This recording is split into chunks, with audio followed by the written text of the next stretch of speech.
Next Level Soul Publishing presents Raja Yoga by Yogi Ramacharaka, read by William Sterling. Introduction to the Next Level Soul edition of Raja Yoga. Imagine, if you will, that you are not merely the body you inhabit, nor the thoughts that flicker like candle flames in the wind of your ever-shifting mind. No, you are something far greater. A luminous center of consciousness, eternal, boundless, and yet mysteriously housed within the finite. It is precisely this realization that the ancient science of Raja Yoga seeks to unveil, guiding the aspirant beyond the veils of illusion and into the clear, open sky of self-awareness. Raja Yoga, as illuminated by the timeless wisdom of Yogi Ramacharaka, is not merely a collection of esoteric teachings. It is an experiential roadmap to the mastery of self. It is a philosophy, a science, and above all, a method by which one may ascend from the bondage of mind and matter into the vast freedom of spiritual realization. And yet, it is a path not for the idle dreamer or the casual seeker, but for those who would dare to awaken from the slumber of conditioned existence. What, then, is the purpose of this book, and why should you heed its call? For centuries, the teachings contained herein have served as a beacon for those who sought to know themselves beyond the transient waves of thought and emotion. They offer a systematic approach to self-mastery, not through blind faith, but through the disciplined application of inner knowledge. Raja Yoga, often called the Royal Path, is so named because it leads one directly to the throne of one's own being, the seat of self-sovereignty, where the mind becomes the servant rather than the master, and where wisdom eclipses ignorance. But let us be clear, this is not a book to be merely read. It is a book to be lived. It is for this reason that the Next Level Soul edition of Raja Yoga offers a unique approach to these sacred teachings. To ensure that this wisdom is not left as intellectual ornamentation, but instead becomes an active force in your daily life. We have provided summaries of each chapter, key points, and action items designed to translate these ancient teachings into practical, modern guidance. Each chapter of this edition has been carefully structured to allow the reader to understand the essence of the teachings through concise chapter summaries. Identify the core insights with clearly defined key points. Integrate Raja Yoga into daily practice with specific action steps that bridge the gap between philosophy and experience. These editions are not merely academic conveniences. They are designed to catalyze transformation. The teachings of Raja Yoga are potent forces, but like seeds, they require the right conditions to take root. The key points and action items serve as the fertile soil in which this wisdom may blossom, allowing the reader not only to grasp these principles intellectually, but to embody them in everyday life. Consider, for a moment, the possibility that you are already far greater than you imagine. That the self you have so long identified with, your name, your habits, your fleeting thoughts and emotions, is but a mask worn by something vaster, something timeless. The practice of Raja Yoga invites you to remove this mask, to step beyond the illusion of separateness and reclaim the radiant truth of your being. Yet, as with all great paths, the journey of Raja Yoga demands something of you. It asks that you not merely skim these words, but that you immerse yourself in them, that you test them in the crucible of experience. The teachings herein are not meant to be believed. They are meant to be known. And knowledge, true knowledge, is always born of direct experience. As you embark upon this journey, let this be your guiding realization. You are not walking toward wisdom, nor are you striving to become something you are not. Rather, you are awakening to that which you have always been. The Next Level Soul edition of Raja Yoga is here to guide you in this awakening.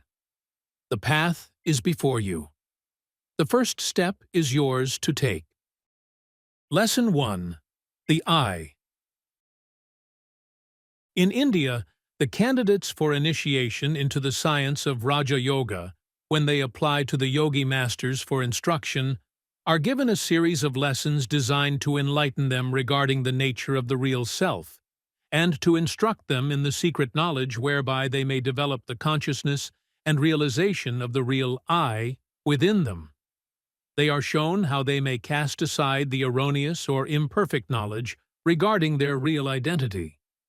Until the candidate masters this instruction, or at least until the truth becomes fixed in his consciousness, further instruction is denied him, for it is held that until he has awakened to a conscious realization of his actual identity, he is not able to understand the source of his power, and, moreover, is not able to feed within him the power of the will, which power underlies the entire teachings of Raja Yoga.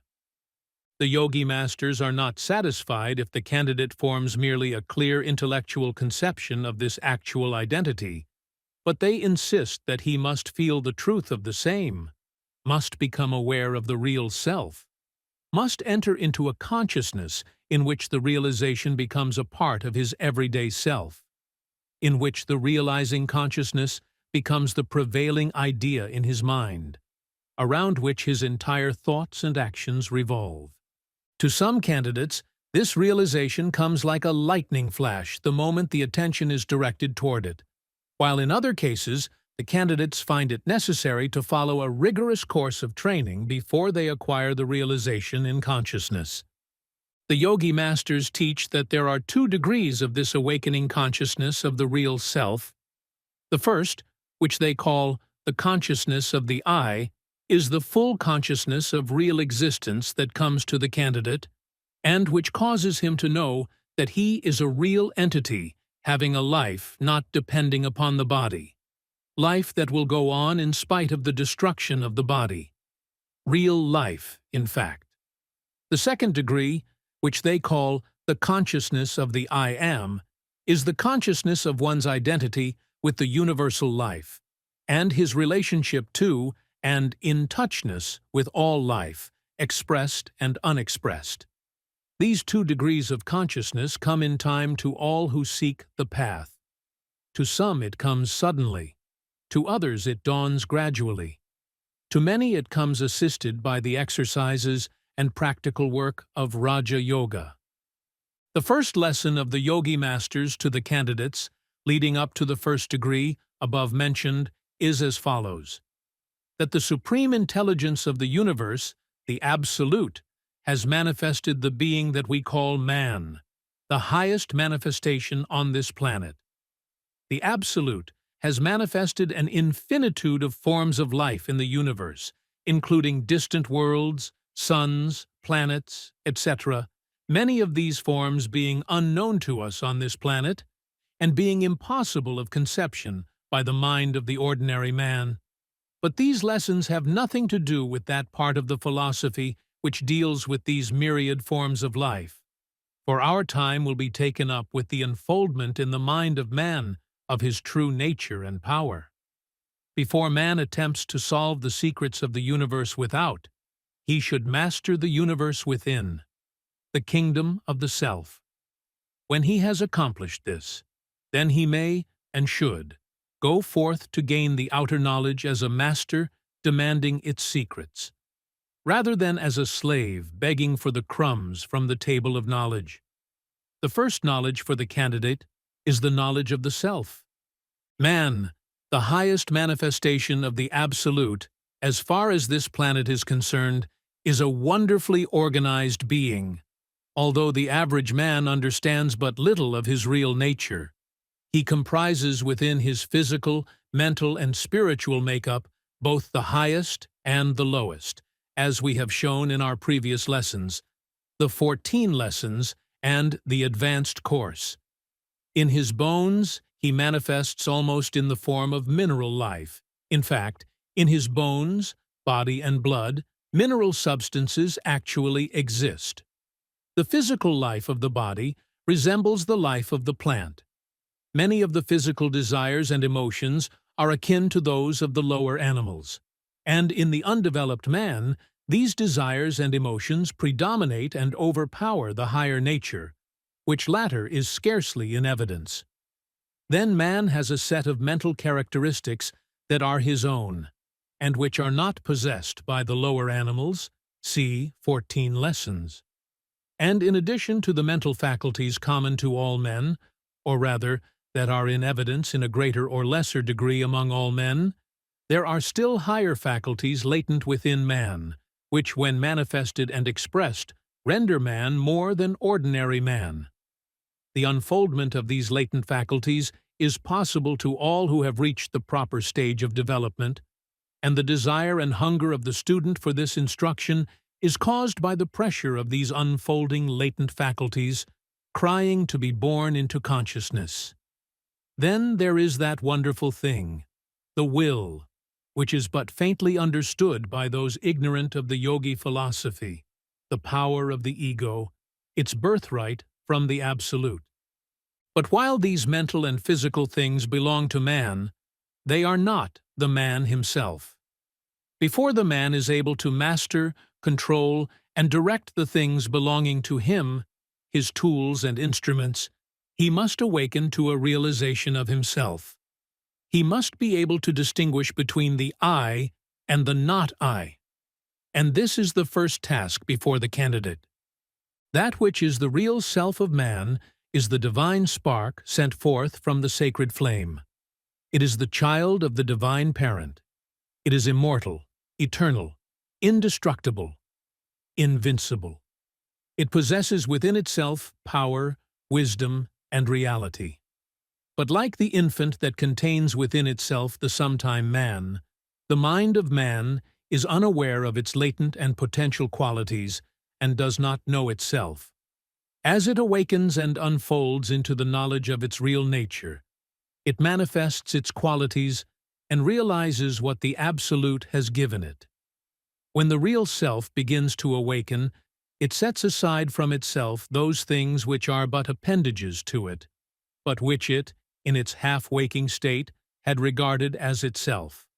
Setting aside first this, and then that, it finally discards all the not I, leaving the real self free and delivered from its bondage to its appendages. Then it returns to the discarded appendages and makes use of them. In considering the question, what is the real self? Let us first stop to examine what man usually means when he says, I. The lower animals do not possess this I sense. They are conscious of the outer world, of their own desires and animal cravings and feelings, but their consciousness has not reached the self-conscious stage. They are not able to think of themselves as separate entities and to reflect upon their thoughts. They are not possessed of a consciousness of the divine spark, the ego, the real self. The divine spark is hidden in the lower forms of life, even in the lower forms of human life, by many sheaths that shut out its light. But, nevertheless, it is there, always. It sleeps within the mind of the savage. Then, as he unfolds, it begins to throw out its light. In you, the candidate, it is fighting hard to have its beams pierce through the material coverings when the real self begins to arouse itself from its sleep. Its dreams vanish from it, and it begins to see the world as it is, and to recognize itself in reality and not as the distorted thing of its dreams. The savage and barbarian are scarcely conscious of the I. They are but a little above the animal in point of consciousness, and their I is almost entirely a matter of the consciousness of the wants of the body, the satisfaction of the appetites, the gratification of the passions, the securing of personal comfort, the expression of lust, savage power, etc.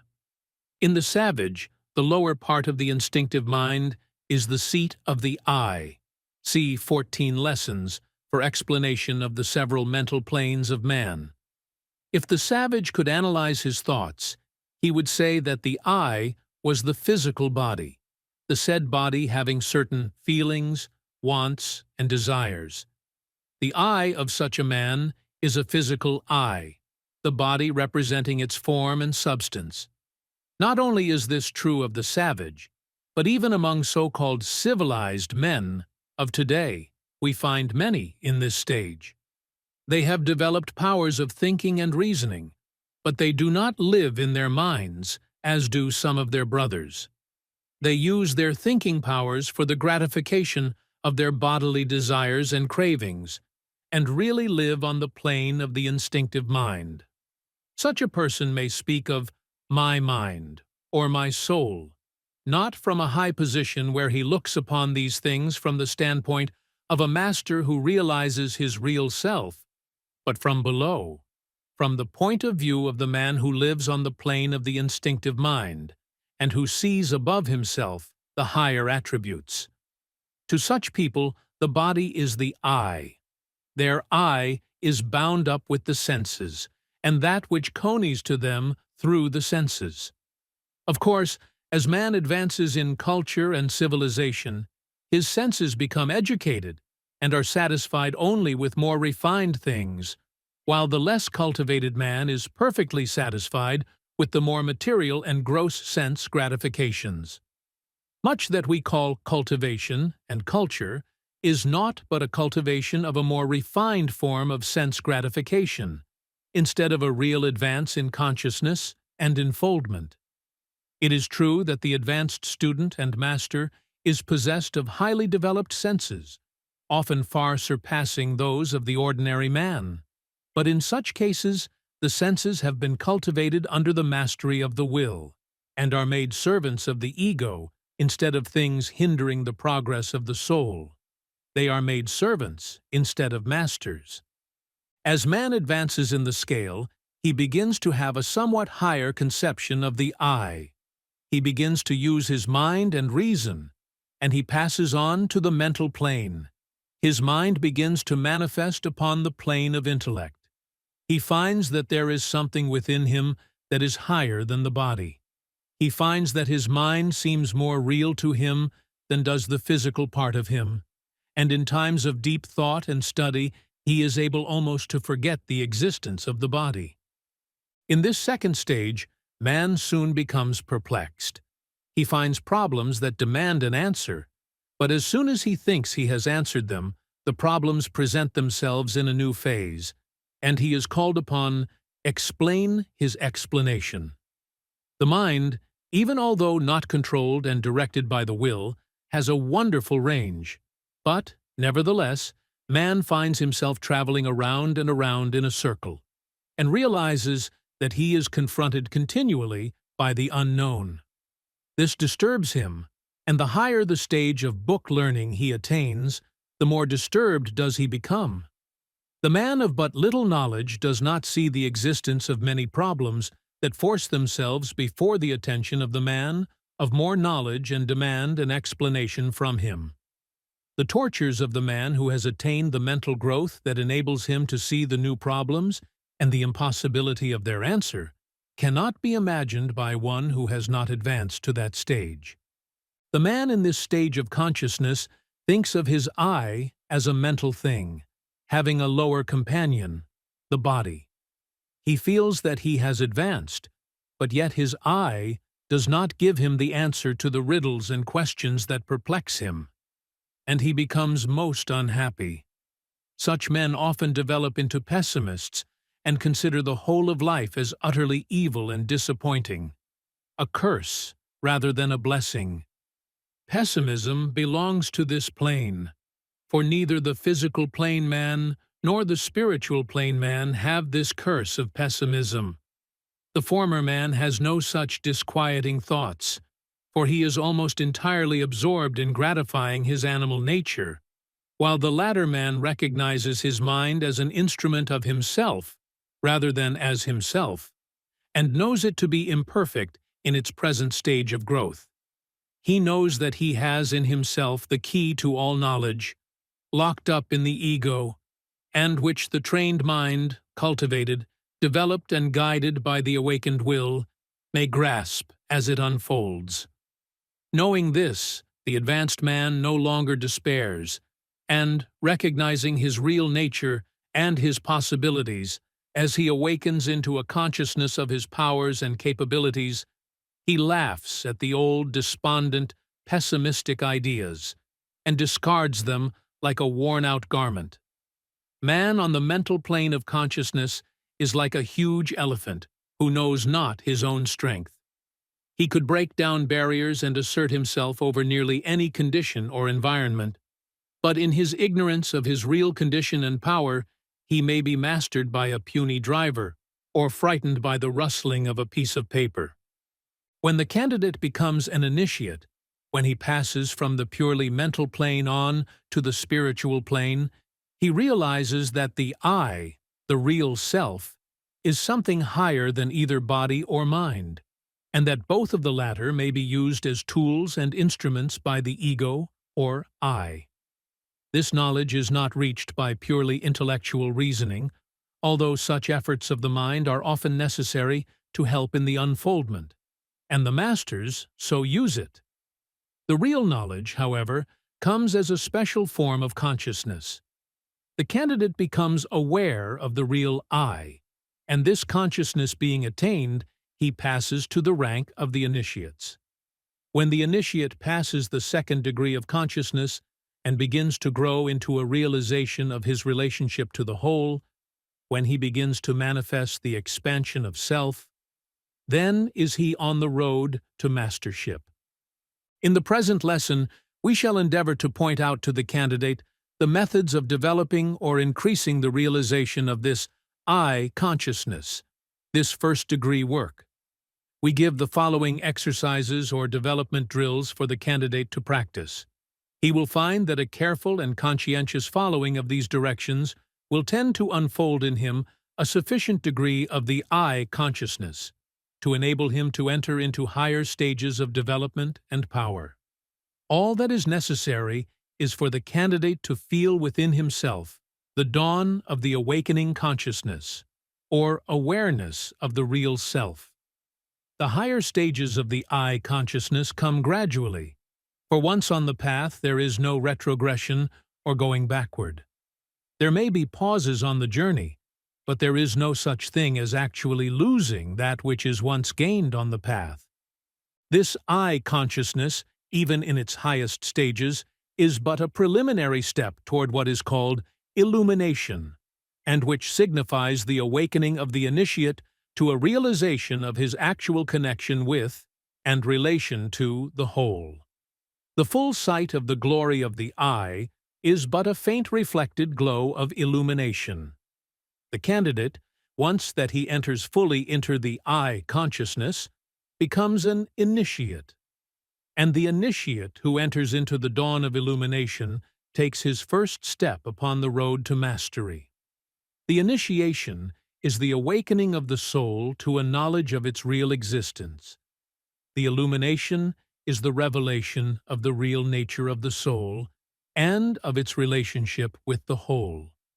After the first dawn of the I consciousness has been attained, the candidate is more able to grasp the means of developing the consciousness to a still higher degree, is more able to use the powers latent within him, to control his own mental states, to manifest a center of consciousness and influence that will radiate into the outer world, which is always striving and hunting for such centers around which it may revolve. Man must master himself before he can hope to exert an influence beyond himself. There is no royal road to unfoldment and power. Each step must be taken in turn, and each candidate must take the step himself, and by his own effort. But he may, and will, be aided by the helping hand of the teachers who have traveled the path before him, and who know just when that helping hand is needed to lift the candidate over the rough places. We bid the candidate to pay strict attention to the following instruction, as it is all important. Do not slight any part of it, for we are giving you only what is necessary and are stating it as briefly as possible. Pay attention and follow the instruction closely.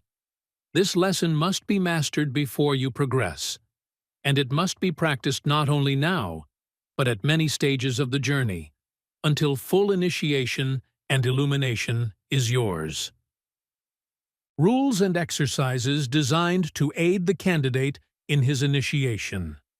The first instruction along the line of initiation is designed to awaken the mind to a full realization and consciousness of the individuality of the I. The candidate is taught to relax his body, and to calm his mind, and to meditate upon the I until it is presented clearly and sharply before the consciousness. We herewith give directions for producing the desired physical and mental condition, in which meditation and concentration are more readily practiced. This state of meditation will be referred to in subsequent exercises, so the candidate is advised to acquaint himself thoroughly with it. State of meditation.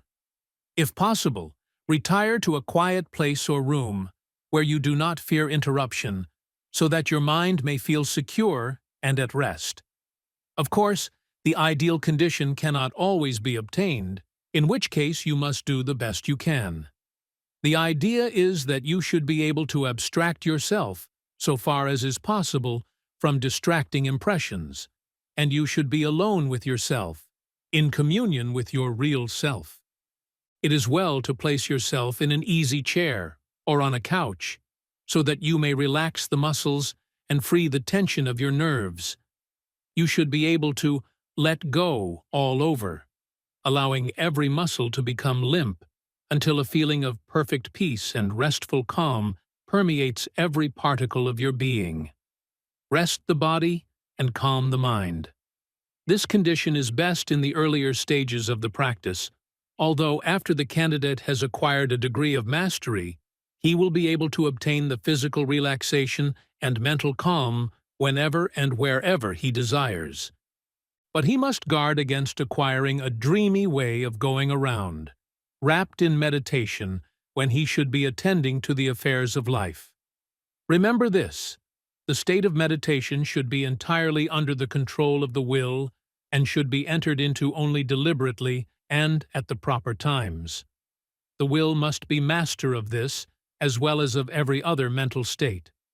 The initiates are not daydreamers, but men and women having full control of themselves and their moods. The I consciousness, while developed by meditation and consciousness, soon becomes a fixed item of consciousness, and does not have to be produced by meditation. In time of trial, doubt, or trouble, the consciousness may be brightened by an effort of the will, as we shall explain in subsequent lessons, without going into the state of meditation. The realization of the I. The candidate must first acquaint himself with the reality of the I before he will be able to learn its real nature. This is the first step. Let the candidate place himself in the state of meditation, as heretofore described. Then let him concentrate his entire attention upon his individual self, shutting out all thought of the outside world and other persons. Let him form in his mind the idea of himself as a real thing, an actual being, an individual entity, a sun around which revolves the world. He must see himself as the center around which the whole world revolves. Let not a false modesty or sense of depreciation interfere with this idea, for you are not denying the right of others to also consider themselves centers. You are, in fact, a center of consciousness, made so by the Absolute, and you are awakening to the fact. Until the ego recognizes itself as a center of thought, influence, and power, it will not be able to manifest these qualities, and in proportion as it recognizes its position as a center, so will it be able to manifest its qualities. It is not necessary that you should compare yourself with others or imagine yourself greater or higher than them. In fact, such comparisons are to be regretted and are unworthy of the advanced ego, being a mark and indication of a lack of development, rather than the reverse. In the meditation, simply ignore all consideration of the respective qualities of others and endeavor to realize the fact that you are a great center of consciousness, a center of power, a center of influence, a center of thought. And that, like the planets circling around the sun, so does your world revolve around you, who are its center. It will not be necessary for you to argue out this matter, or to convince yourself of its truth by intellectual reasoning. The knowledge does not come in that way. It comes in the shape of a realization of the truth gradually dawning upon your consciousness through meditation and concentration. Carry this thought of yourself as a center of consciousness influence, power, with you, for it is an occult truth, and in the proportion that you are able to realize it, so will be your ability to manifest the qualities named. No matter how humble may be your position, no matter how hard may be your lot, no matter how deficient in educational advantages you may be, still you would not change your I with the most fortunate, wisest, and highest man or woman in the world. You may doubt this, but think for a moment, and you will see that we are right. When you say that you would like to be this person or that, you really mean that you would like to have their degree of intelligence, power, wealth, position, or whatnot. What you want is something that is theirs, or something akin to it. But you would not for a moment wish to merge your identity with theirs, or to exchange selves. Think of this for a moment. To be the other person, you would have to let yourself die, and instead of yourself, you would be the other person. The real you would be wiped out of existence, and you would not be you at all, but would be he. If you can but grasp this idea, you will see that not for a moment would you be willing for such an exchange. Of course, such an exchange is impossible. The I of you cannot be wiped out.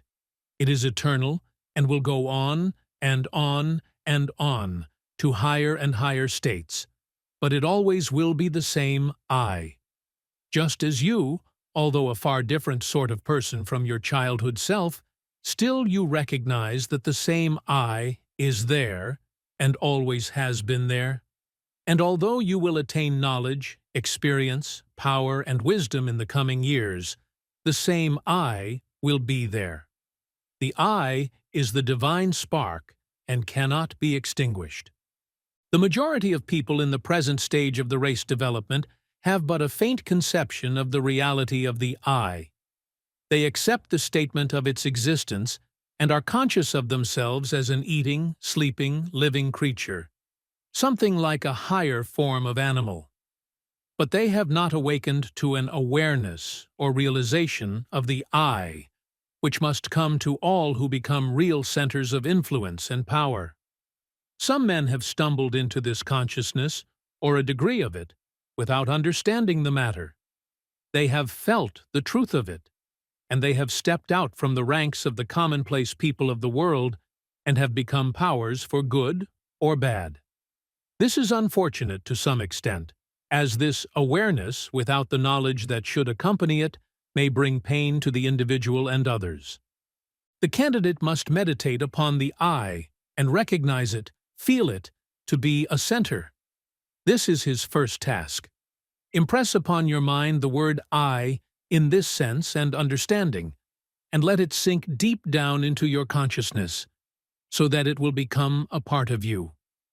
And when you say I, you must accompany the word with the picture of your ego as a center of consciousness, and thought, and power, and influence. See yourself thus, surrounded by your world. Wherever you go, there goes the center of your world. You are the center, and all outside of you revolves around that center. This is the first great lesson on the road to initiation. Learn it. The yogi masters teach the candidates that their realization of the I as a center may be hastened by going into the silence, or state of meditation, and repeating their first name over slowly, deliberately, and solemnly a number of times. This exercise tends to cause the mind to center upon the I, and many cases of dawning initiation have resulted from this practice. Many original thinkers have stumbled upon this method without having been taught it. A noted example is that of Lord Tennyson, who has written that he attained a degree of initiation in this way. He would repeat his own name over and over, and the same time meditating upon his identity, and he reports that he would become conscious and aware of his reality and immortality. In short, would recognize himself as a real center of consciousness. We think we have given you the key to the first stage of meditation and concentration. Before passing on, let us quote from one of the old Hindu mastery.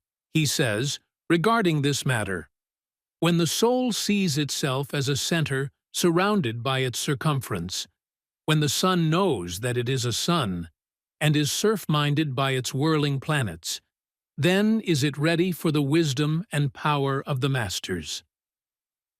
The knowledge of the independence of the I from the body.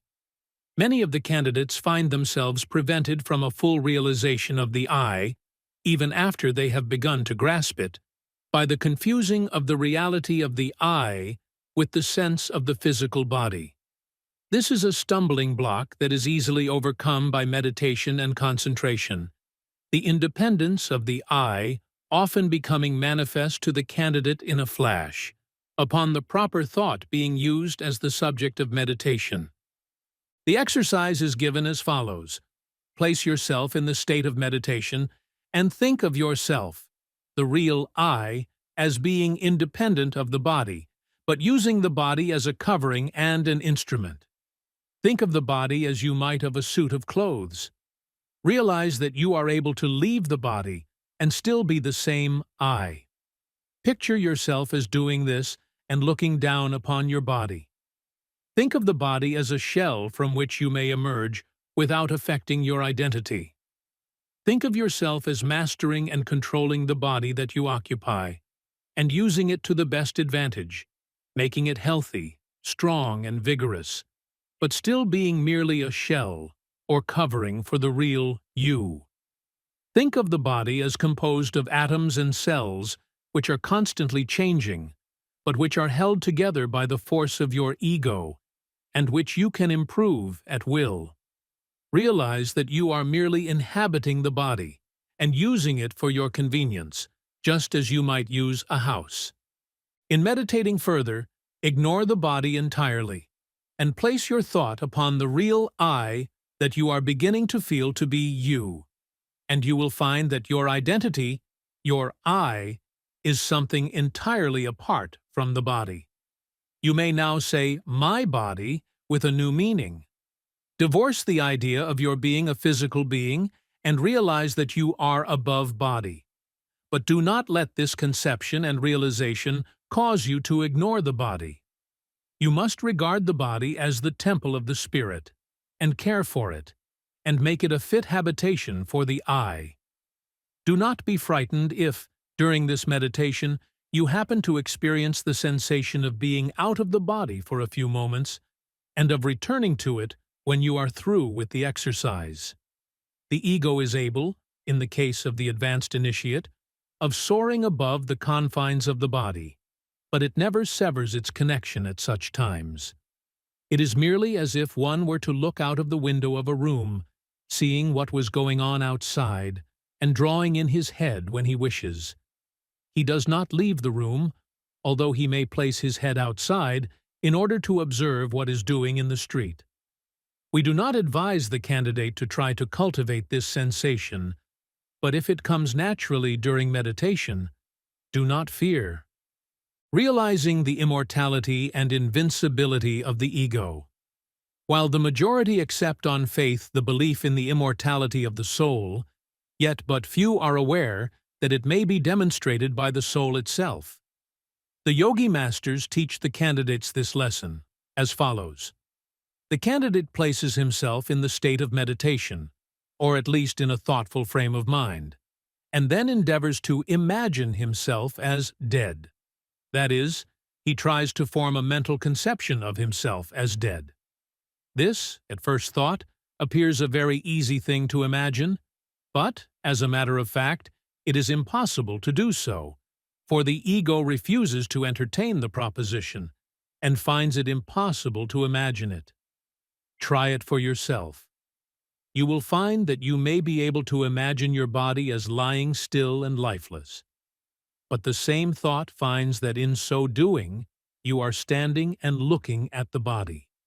So, you see that you are not dead at all, even in imagination, although the body may be. Or, if you refuse to disentangle yourself from your body, in imagination, you may think of your body as dead, but you who refuse to leave it are still alive, and recognize the dead body as a thing apart from your real self.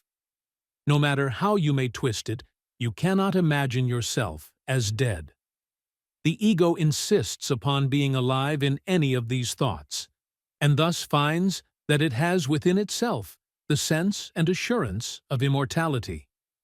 In case of sleep or stupor resulting from a blow, or from narcotics or anesthetics, the mind is apparently blank, but the I is conscious of a continuity of existence. And so one may imagine himself as being in an unconscious state, or asleep quite easily, and sees the possibility of such a state. But when it comes to imagining the I as dead, the mind utterly refuses to do the work.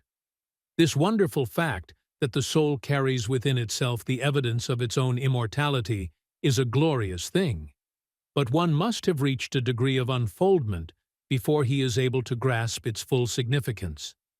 The candidate is advised to investigate the above statement for himself by meditation and concentration. For in order that the I may know its true nature and possibilities, it must realize that it cannot be destroyed or killed. It must know what it is before it is able to manifest its nature. So do not leave this part of the teaching until you have mastered it. And it is well occasionally to return to it, in order that you may impress upon the mind the fact of your immortal and eternal nature. The mere glimmering of this conception of truth will give you an increased sense of strength and power, and you will find that your self has expanded and grown, and that you are more of a power and center than you have heretofore realized. The following exercises are useful in bringing about a realization of the invincibility of the ego, its superiority to the elements. Place yourself in the state of meditation and imagine the I as withdrawn from the body. See it passing through the tests of air, fire, and water unharmed. The body being out of the way, the soul is seen to be able of passing through the air at will, of floating like a bird, of soaring, of traveling in the ether. It may be seen as able to pass through fire without harm and without sensation, for the elements affect only the physical body, not the real I. Likewise, it may be seen as passing through water without discomfort or danger or hurt. This meditation will give you a sense of superiority and strength, and will show you something of the nature of the real I. It is true that you are confined in the body, and the body may be affected by the elements, but the knowledge that the real I is superior to the body, superior to the elements that affect the body, and cannot be injured any more than it can be killed, is wonderful, and tends to develop the full I consciousness within you. For you, the real I, are not body. You are spirit. The ego is immortal and invincible, and cannot be killed and harmed. When you enter into this realization and consciousness, you will feel an influx of strength and power impossible to describe. Fear will fall from you like a worn-out cloak, and you will feel that you are born again. An understanding of this thought will show you that the things that we have been fearing cannot affect the real I, but must rest content with hurting the physical body. And they may he warded off from the physical body by a proper understanding and application of the will. In our next lesson, you will be taught how to separate the I from the mechanism of the mind, how you may realize your mastery of the mind, just as you now realize your independence of the body. This knowledge must be imparted to you by degrees, and you must place your feet firmly upon one round of the ladder before you take the next step. The watchword of this first lesson is I, and the candidate must enter fully into its meaning before he is able to progress. He must realize his real existence, independent of the body. He must see himself as invincible and impervious to harm, hurt, or death. He must see himself as a great center of consciousness, a sun around which his world revolves. Then will come to him a new strength. He will feel a calm dignity and power, which will be apparent to those with whom he comes in contact. He will be able to look the world in the face without flinching and without fear, for he will realize the nature and power of the I. He will realize that he is a center of power, of influence. He will realize that nothing ran harm the I, and that no matter how the storms of life may dash upon the personality, the real I, the individuality, is unharmed. Like a rock that stands steadfast throughout the storm, so does the I stand through the tempests of the life of personality. And he will know that as he grows in realization, he will be able to control these storms and bid them be still. In the words of one of the yogi masters, the I is eternal. It passes unharmed through the fire, the air, the water. Sword and spear cannot kill or wound it. It cannot die. The trials of the physical life are but as dreams to it. Resting secure in the knowledge of the I, man may smile at the worst the world has to offer, and raising his hand, he may bid them disappear into the mist from which they emerged. Blessed is he who can say, understandingly, I. So, dear candidate, we leave you to master the first lesson. Be not discouraged if your progress be slow. Be not cast clown if you slip back a step after having gained it. You will gain two at the next step. Success and realization will be yours. Mastery is before. You will attain. You will accomplish. Peace be with you. Mantrams, affirmations, for the first lesson. I am a center. Around me revolves my world. I am a center of influence and power. I am a center of thought and consciousness. I am independent of the body. I am immortal and cannot be destroyed. I am invincible and cannot be injured. Summary. This chapter introduces the concept of the real self, the I.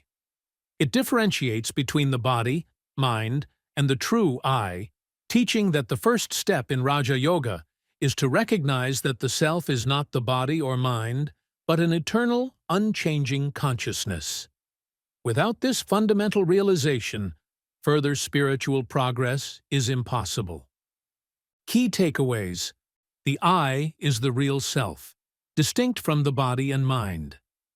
Self-realization begins with the clear recognition of your actual identity. The power of the will is unlocked only when you recognize your true self. Action items.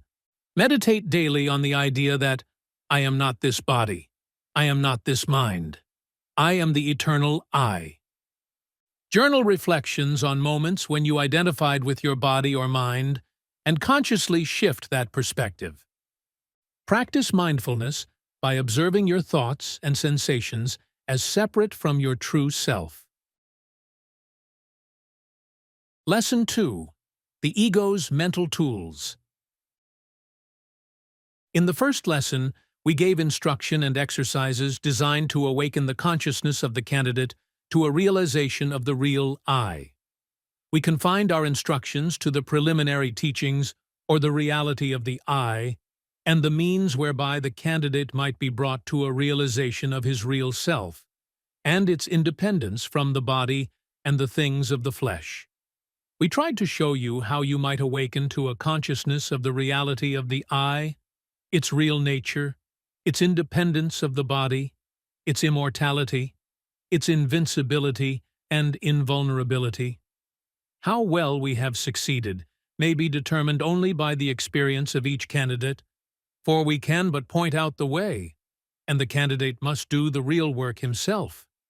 But there is more to be said and done in this matter of awakening to a realization of the I. So far, we have but told you how to distinguish between the material coverings of the ego and the I itself. We have tried to show you that you had a real I, and then to show you what it was, and how it was independent of the material coverings, etc. But there is still another step in this self-analysis, a more difficult step. Even when the candidate has awakened to a realization of his independence of the body and material coverings, he often confounds the I with the lower principles of the mind. This is a mistake. The mind, in its various phases and planes, is but a tool and instrument of the I, and is far from being the I itself. We shall try to bring out this fact in this lesson and its accompanying exercises. We shall avoid and pass by the metaphysical features of the case, and shall confine ourselves to the yogi psychology. We shall not touch upon theories, nor attempt to explain the cause, nature, and purpose of the mind, the working tool of the ego, but instead shall attempt to point out a way whereby you may analyze the mind, and then determine which is the not I and which is the real I. It is useless to burden you with theories or metaphysical talk, when the way to prove the thing is right within your own grasp. By using the mind, you will be able to separate it into its parts and force it to give you its own answer to the questions touching itself. In the second and third lessons of our 14 lessons, we pointed out to you the fact that man had 3 mental principles, or subdivisions of mind, all of which were below the plane of spirit. The I is spirit, but its mental principles are of a lower order. Without wishing to unduly repeat ourselves, we think it better to run hastily over these 3 principles in the mind of man. First, there is what is known as the instinctive mind, which man shares in common with the lower animals. It is the first principle of mind that appears in the scale of evolution. In its lowest phases, consciousness is but barely perceptible, and mere sensation is apparent. In its higher stages, it almost reaches the plane of reason or intellect. In fact, they overlap each other, or rather, blend into each other. The instinctive mind does valuable work in the direction of maintaining animal life in our bodies. It is having charge of this part of our being. It attends to the constant work of repair, replacement, change digestion, assimilation, elimination, etc., all of which work is performed below the plane of consciousness. But this is but a small part of the work of the instinctive mind, for this part of the mind has stored up all the experiences of ourselves and ancestors in our evolution, from the lower forms of animal life into the present stage of evolution. All of the old animal instincts, which were all right in their place, and quite necessary for the well-being of the lower forms of life, have left traces in this part of the mind, which traces are apt to come to the front under pressure of unusual circumstances, even long after we think we have outgrown them. In this part of the mind are to be found traces of the old fighting instinct of the animal, all the animal passions, all the hate, envy, jealousy, and the rest of it, which are our inheritances from the past. The instinctive mind is also the habit mind, in which is stored up all the little and great habits of many lives, or rather such as have not been entirely effaced by subsequent habits of a stronger nature. The instinctive mind is a queer storehouse, containing quite a variety of objects, many of them very good in their way, but others of which are the worst kind of old junk and rubbish. This part of the mind also is the seat of the appetites, passions, desires, instincts, sensations, feelings and emotions of the lower order, manifested in the lower animals, primitive man, the barbarian, and the man of today, the difference being only in the degree of control over them that has been gained by the higher parts of the mind. There are higher desires, aspirations, etc., belonging to a higher part of the mind, which we will describe in a few minutes, but the animal nature belongs to the instinctive mind. To it also belong the feelings belonging to our emotional and passional nature. All animal desires, such as hunger and thirst, sexual desires on the physical plane, all passions, such as physical love, hatred, envy, malice, jealousy, revenge, etc., are part of this part of the mind. The desire for the physical, unless a means of reaching higher things, and the longing for the material belong to this region of the mind. The lust of the flesh, the lust of the eyes, the pride of life, belong to the instinctive mind. Take note, however, that we are not condemning the things belonging to this plane of the mind. All of them have their place. Many were necessary in the past, and many are still necessary for the continuance of physical life. All are right in their place, and to those in the particular plane of development to which they belong, and are wrong only when one is mastered by them, or when he returns to pick up an unworthy thing that has been cast off in the unfoldment of the individual.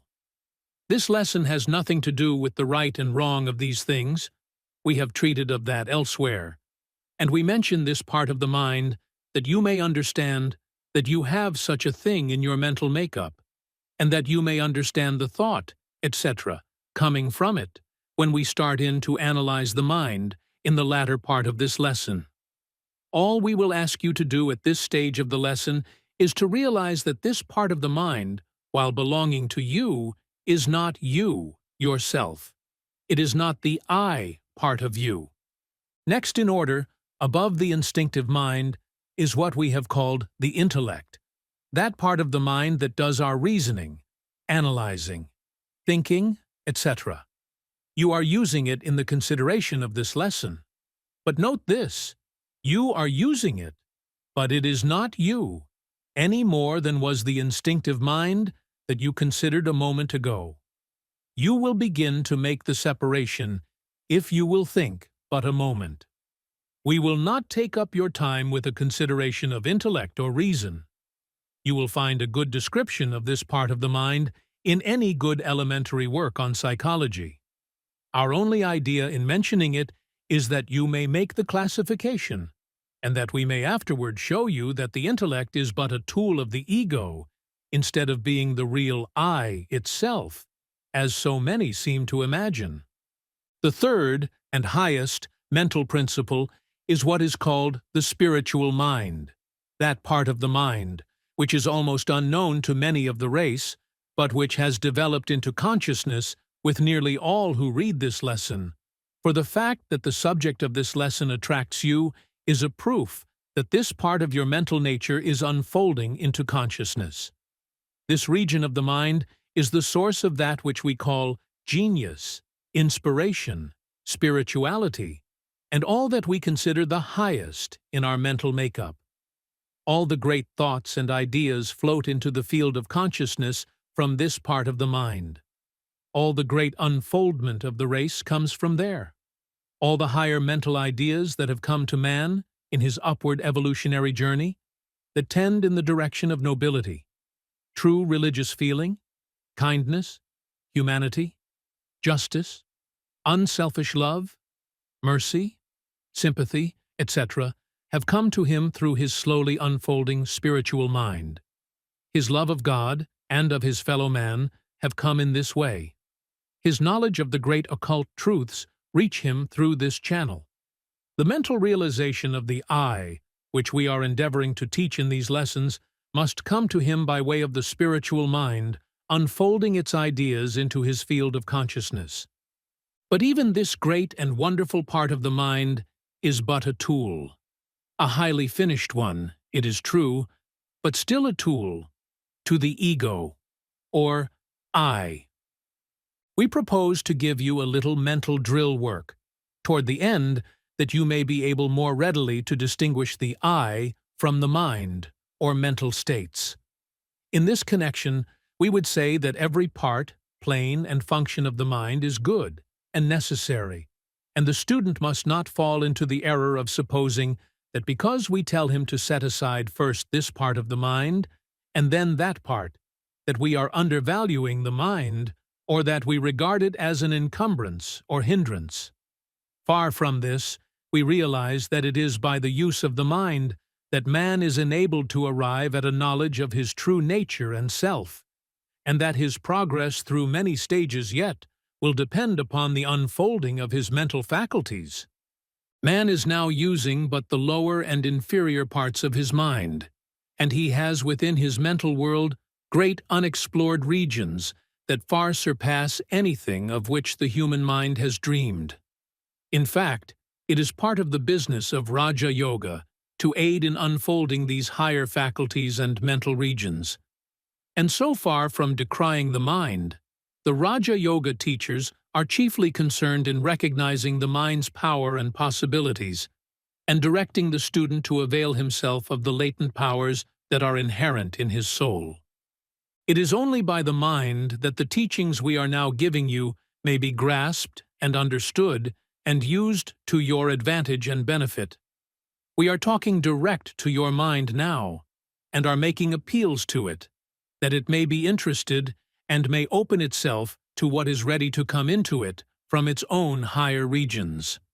We are appealing to the intellect to direct its attention to this great matter, that it may interpose less resistance to the truths that are waiting to be projected from the spiritual mind, which knows the truth. Mental drill. Place yourself in a calm, restful condition, that you may be able to meditate upon the matters that we shall place before you for consideration. Allow the matters presented to meet with a hospitable reception from you, and hold a mental attitude of willingness to receive what may be waiting for you in the higher regions of your mind. We wish to call your attention to several mental impressions or conditions, one after another, in order that you may realize that they are merely something incident to you, and not you yourself, that you may set them aside and consider them, just as you might anything that you have been using. You cannot set the I aside and so consider it, but the various forms of the not I may be so set aside and considered. In the first lesson, you gained the perception of the I as independent from the body, the latter merely being an instrument for use. You have now arrived at the stage when the I appears to you to be a mental creature, a bundle of thoughts, feelings, moods, etc. But you must go farther. You must be able to distinguish the I from these mental conditions, which are as much tools as is the body and its parts. Let us begin by considering the thoughts more closely connected with the body, and then work up to the higher mental states.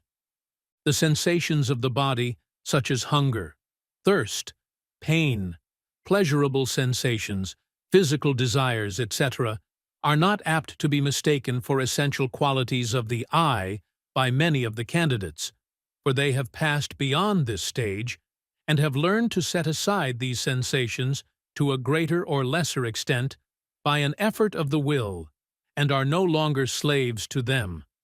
Not that they do not experience these sensations, but they have grown to regard them as incidents of the physical life, good in their place, but useful to the advanced man only when he has mastered them to the extent that he no longer regards them as close to the I. And yet, to some people, these sensations are so closely identified with their conception of the I that when they think of themselves, they think merely of a bundle of these sensations. They are not able to set them aside and consider them as things apart, to be used when necessary and proper, but as things not fastened to the I. The more advanced a man becomes, the farther off seem these sensations.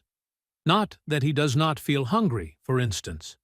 Not at all, for he recognizes hunger, and satisfies it within reason, knowing that his physical body is making demands for attention, and that these demands should be heeded. But, mark the difference, Instead of feeling that the I is hungry, the man feels that my body is hungry, just as he might become conscious that his horse or dog was crying for food insistently. Do you see what we mean? It is that the man no longer identifies himself, the I, with the body. Consequently, the thoughts, which are most closely allied to the physical life, seem comparatively separate from his I conception. Such a man thinks, my stomach, this, or my leg, that, or my body, thus, instead of I, this, or I, that. He is able, almost automatically, to think of the body and its sensations as things of him, and belonging to him, which require attention and care, rather than as real parts of the I. He is able to form a conception of the I as existing without any of these things, without the body and its sensations, and so he has taken the first step in the realization of the I. Before going on, we ask the students to stop a few moments and mentally run over these sensations of the body. Form a mental image of them and realize that they are merely incidents to the present stage of growth and experience of the I, and that they form no real part of it. They may, and will be, left behind in the ego's higher planes of advancement. You may have attained this mental conception perfectly, long since, but we ask that to give yourself the mental drill at this time in order to fasten upon your mind this first step. In realizing that you are able to set aside, mentally, these sensations, that you are able to hold them out at arm's length and consider them as an outside thing, you mentally determine that they are not I things, and you set them down in the not I collection, the first to be placed there.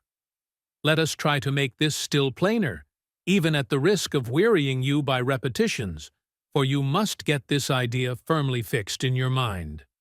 To be able to say that a thing is not I, you must realize that there are two things in question. 1, the not I thing, and 2, the I who is regarding the not I thing just as the I regards a lump of sugar or a mountain. Do you see what we mean? Keep at it until you do. Next, consider some of the emotions, such as anger, hate, love in its ordinary forms, jealousy, ambition, and the 101 other emotions that sweep through our brains. You will find that you are able to set each one of these emotions or feelings aside and study it, dissect it, analyze it, consider it. You will be able to understand the rise, progress, and end of each of these feelings as they have come to you, and as you recall them in your memory or imagination, just as readily as you would were you observing their occurrence in the mind of a friend. You will find them all stored away in some parts of your mental makeup, and you may, to use a modern American slang phrase, make them trot before you and show their paces. Don't you see that they are not you, that they are merely something that you carry around with you in a mental bag? You can imagine yourself as living without them and still being I, can you not? And the very fact that you are able to set them aside and examine and consider them is a proof that they are not I things, for there are two things in the matter. 1, you who are examining and considering them, and 2, the thing itself which is the object of the examination and consideration at mental arm's length. So, into the not I collection go these emotions, desirable and undesirable. The collection is steadily growing and will attain quite formidable proportions after a while. Now, do not imagine that this is a lesson designed to teach you how to discard these emotions, although if it enables you to get rid of the undesirable ones, so much the better. This is not our object, for we bid you place the desirable, at this time, ones in with the opposite kind, the idea being to bring you to a realization that the I is higher, above, and independent of these mental somethings, and then, when you have realized the nature of the I, You may return and use, as a master, the things that have been using you as a slave. So do not be afraid to throw these emotions, good and bad, into the not I collection. You may go back to them and use the good ones after the mental drill is over. No matter how much you may think that you are bound by any of these emotions, you will realize, by careful analysis, that it is of the not I kind, for the I existed before the emotion came into active play, and it will live long after the emotion has faded away. The principal proof is that you are able to hold it out at arm's length and examine it, a proof that it is not I. Run through the entire list of your feelings, emotions, moods, and what not, just as you would those of a well-known friend or relative, and you will see that each one, everyone, is a not I thing, and you will lay it aside for the time, for the purpose of the scientific experiment at least. Then, passing on to the intellect, you will be able to hold out for examination each mental process and principle. You don't believe it, you may say. Then read and study some good work on psychology, and you will learn to dissect and analyze every intellectual process, and to classify it and place it in the proper pigeonhole. Study psychology by means of some good textbook, and you will find that one by one every intellectual process is classified and talked about and labeled, just as you would a collection of flowers.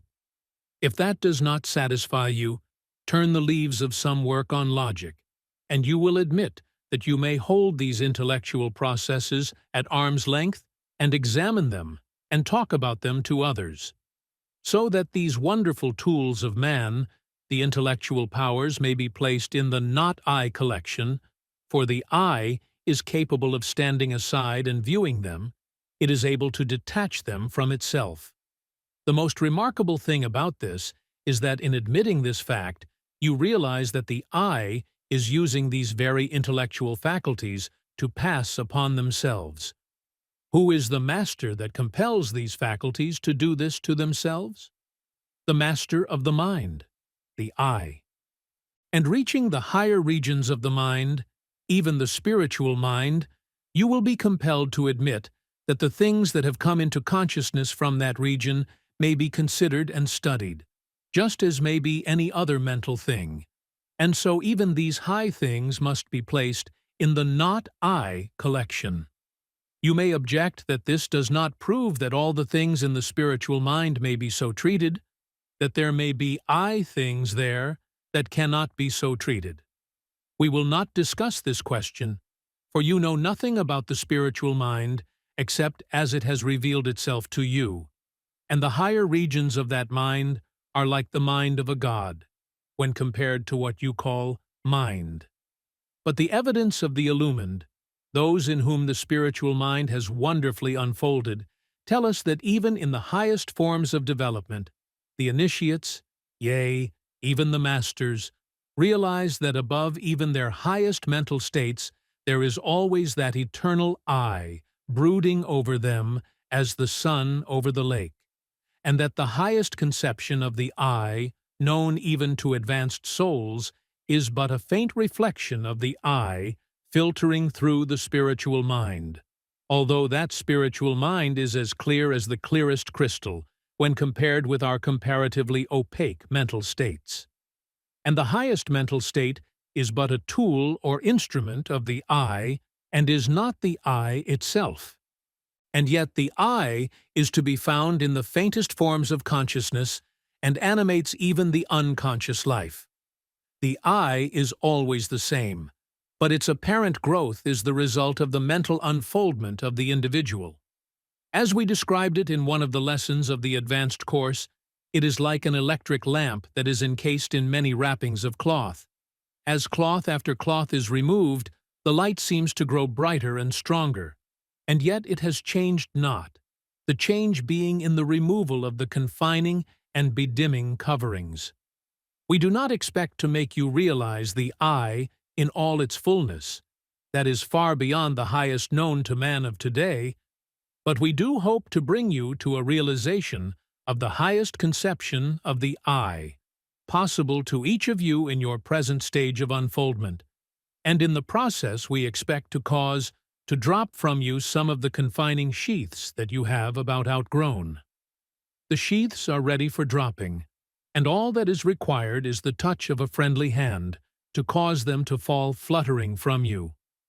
We wish to bring you to the fullest possible, to you, realization of the I, in order to make an individual of you, in order that you may understand and have courage to take up the tools and instruments lying at your hand and do the work before you.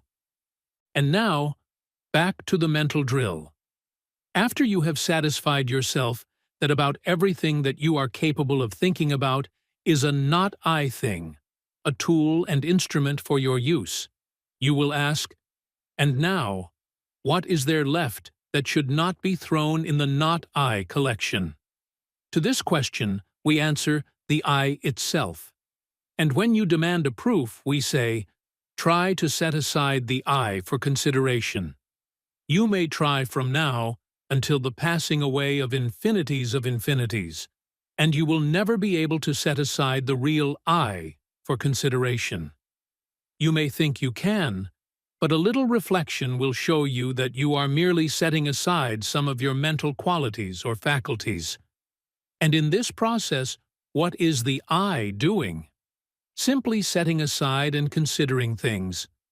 Can you not see that the I cannot be both the considerer and the thing considered, the examiner and the thing examined?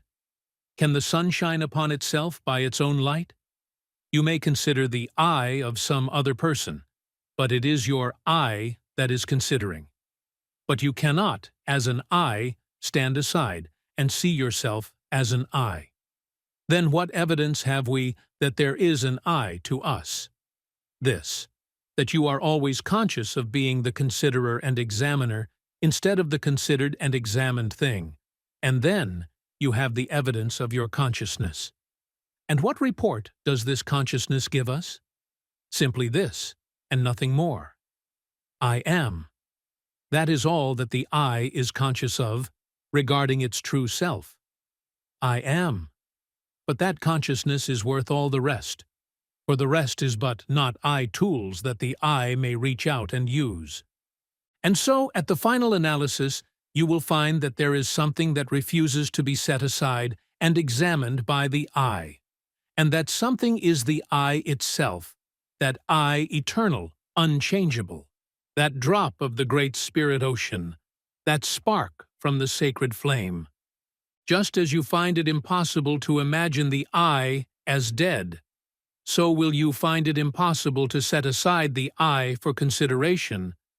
All that comes to you is the testimony. I am.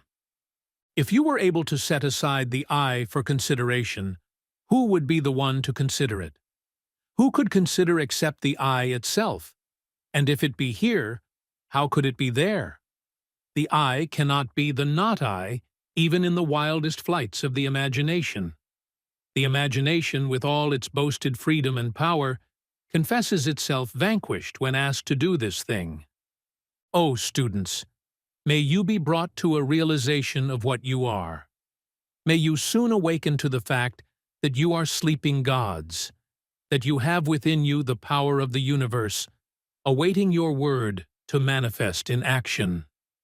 Long ages have you toiled to get this far, and long must you travel before you reach even the first great temple.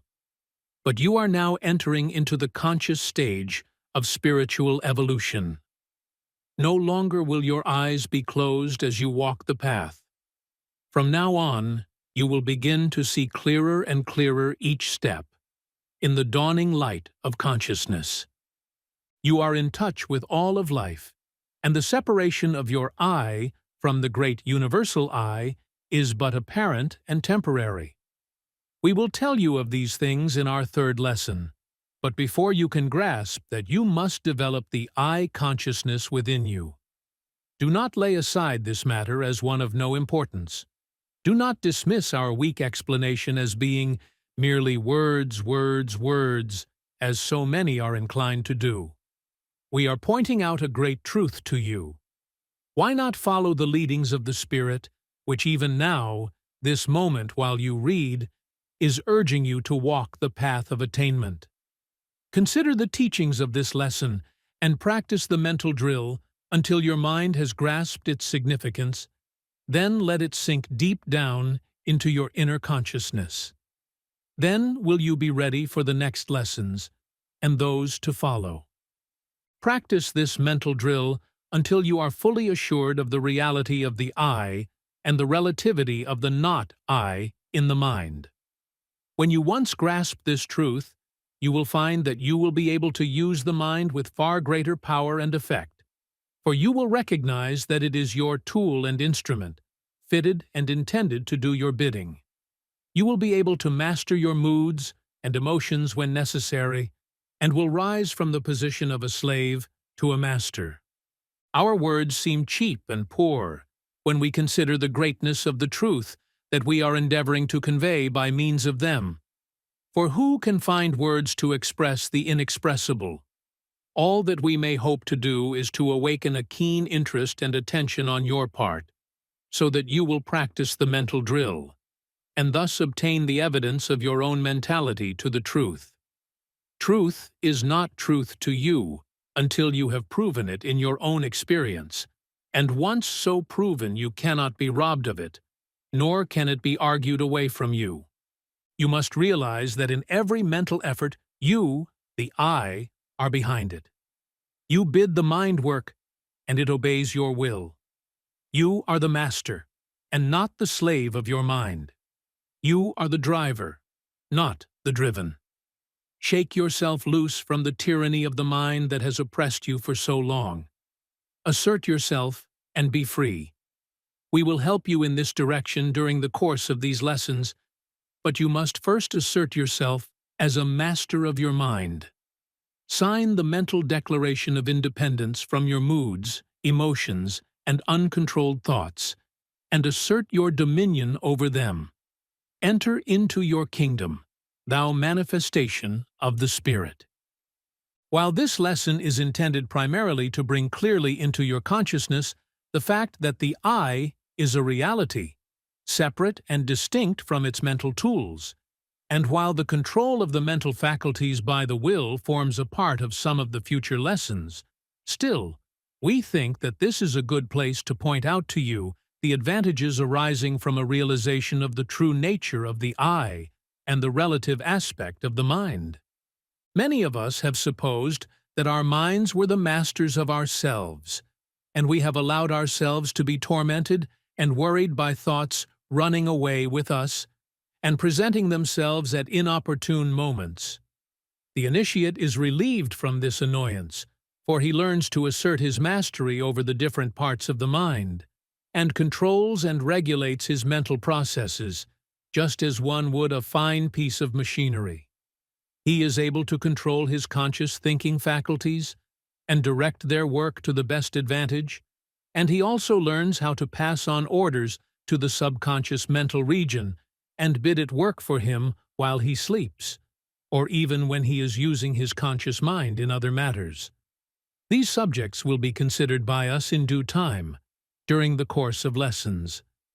In this connection, it may be interesting to read what Edward Carpenter says of the power of the individual to control his thought processes. In his book, From Adam's Peak to Elephanta, in describing his experience while visiting a Hindu jnani yogi, he says, "And if we are unwilling to believe in this internal mastery over the body, we are perhaps almost equally unaccustomed to the idea of mastery over our own inner thoughts and feelings. That a man should be a prey to any thought that chances to take possession of his mind is commonly among us assumed as unavoidable. It may be a matter of regret that he should be kept awake all night from anxiety as to the issue of a lawsuit on the morrow, but that he should have the power of determining whether he be kept awake or not seems an extravagant demand. The image of an impending calamity is no doubt odious, but its very odiousness, we say, makes it haunt the mind all the more pertinaciously and it is useless to try to expel it. Yet this is an absurd position, for man, the heir of all the ages, hag-ridden by the flimsy creatures of his own brain. If a pebble in our boot torments us, we expel it. We take off the boot and shake it out. And once the matter is fairly understood, it is just as easy to expel an intruding and obnoxious thought from the mind. About this, there ought to be no mistake, no two opinions. The thing is obvious, clear, and unmistakable. It should be as easy to expel an obnoxious thought from your mind as it is to shake a stone out of your shoe. Until a man can do that, it is just nonsense to talk about his ascendancy over nature and all the rest of it. He is a mere slave, and prey to the bat-winged phantoms that flit through the corridors of his own brain. Yet the weary and careworn faces that we meet by thousands, even among the affluent classes of civilization, testify only too clearly how seldom this mastery is obtained. How rare indeed to meet a man. How common, rather, to discover a creature hounded on by tyrant thoughts, or cares or desires, cowering, wincing under the lash, or perchance priding himself to run merrily in obedience to a driver that rattles the reins and persuades him that he is free, whom we cannot converse with in careless tete-a-tete, because that alien presence is always there, on the watch.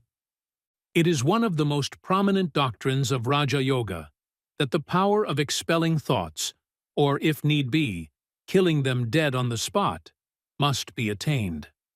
Naturally, the art requires practice, but like other arts, when once acquired, there is no mystery or difficulty about it, and it is worth practice.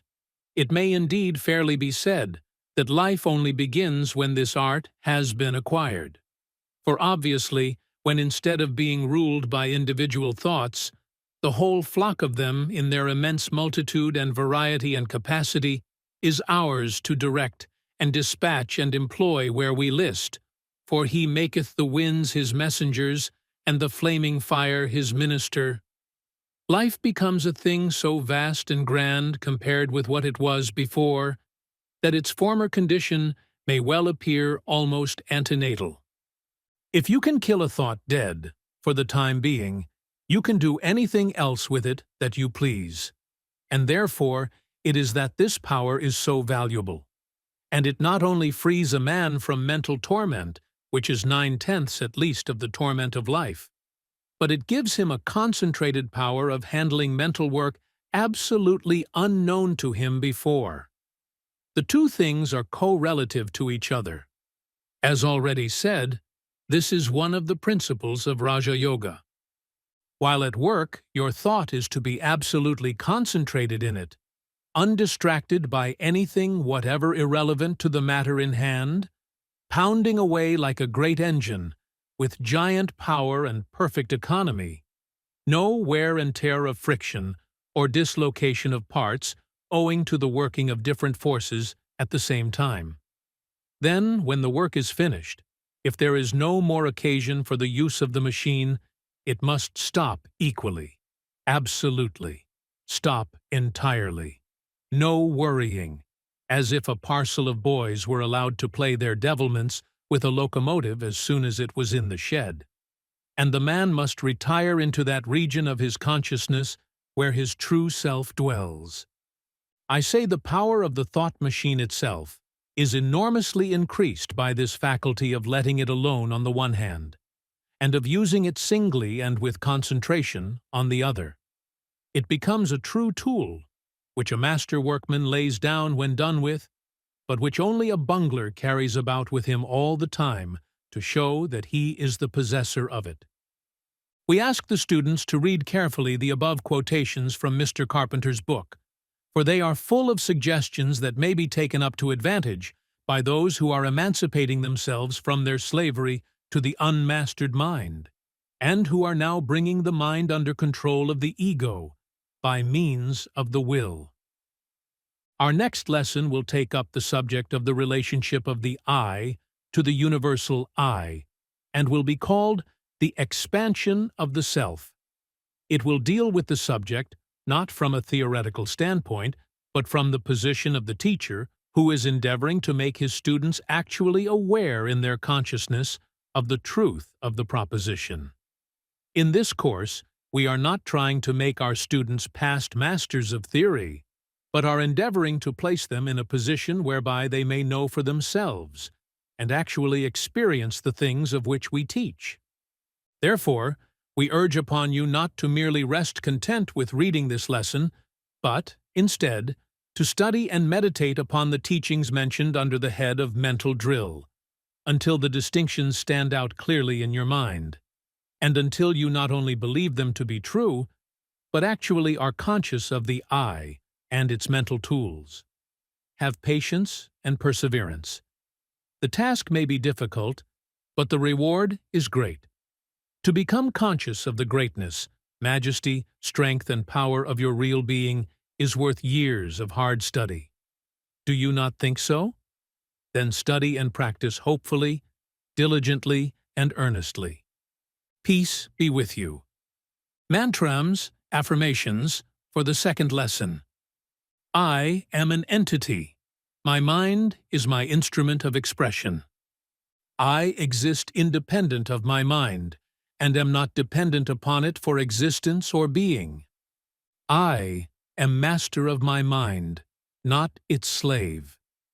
I can set aside my sensations, emotions, passions, desires, intellectual faculties, and all the rest of my mental collection of tools as not I things, and still there remains something, and that something is I, which cannot be set aside by me, for it is my very self, my only self, my real self, I.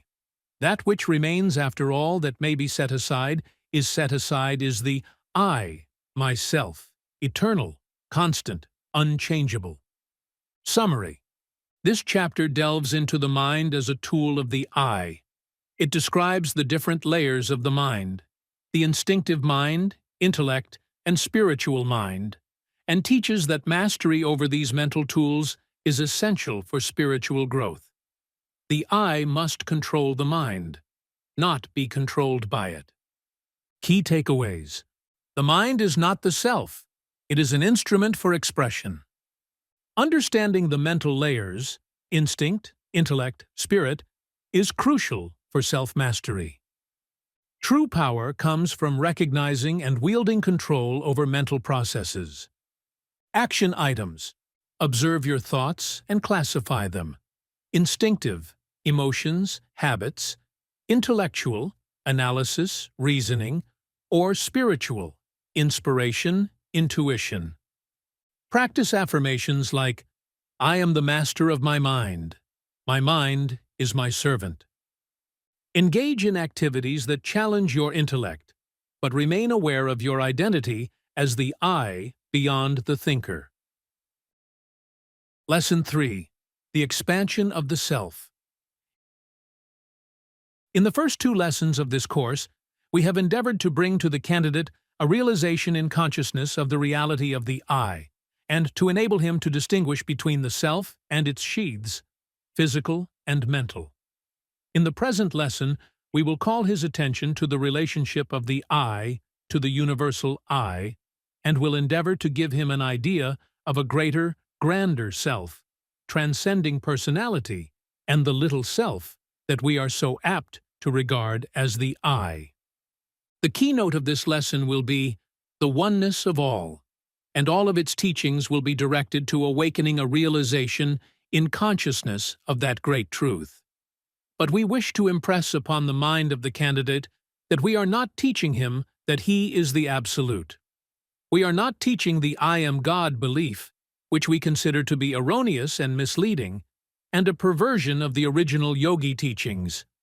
This false teaching has taken possession of many of the Hindu teachers and people, and with its accompanying teaching of Maya, or the complete illusion or non-existence of the universe, has reduced millions of people to a passive negative mental condition which undoubtedly is retarding their progress.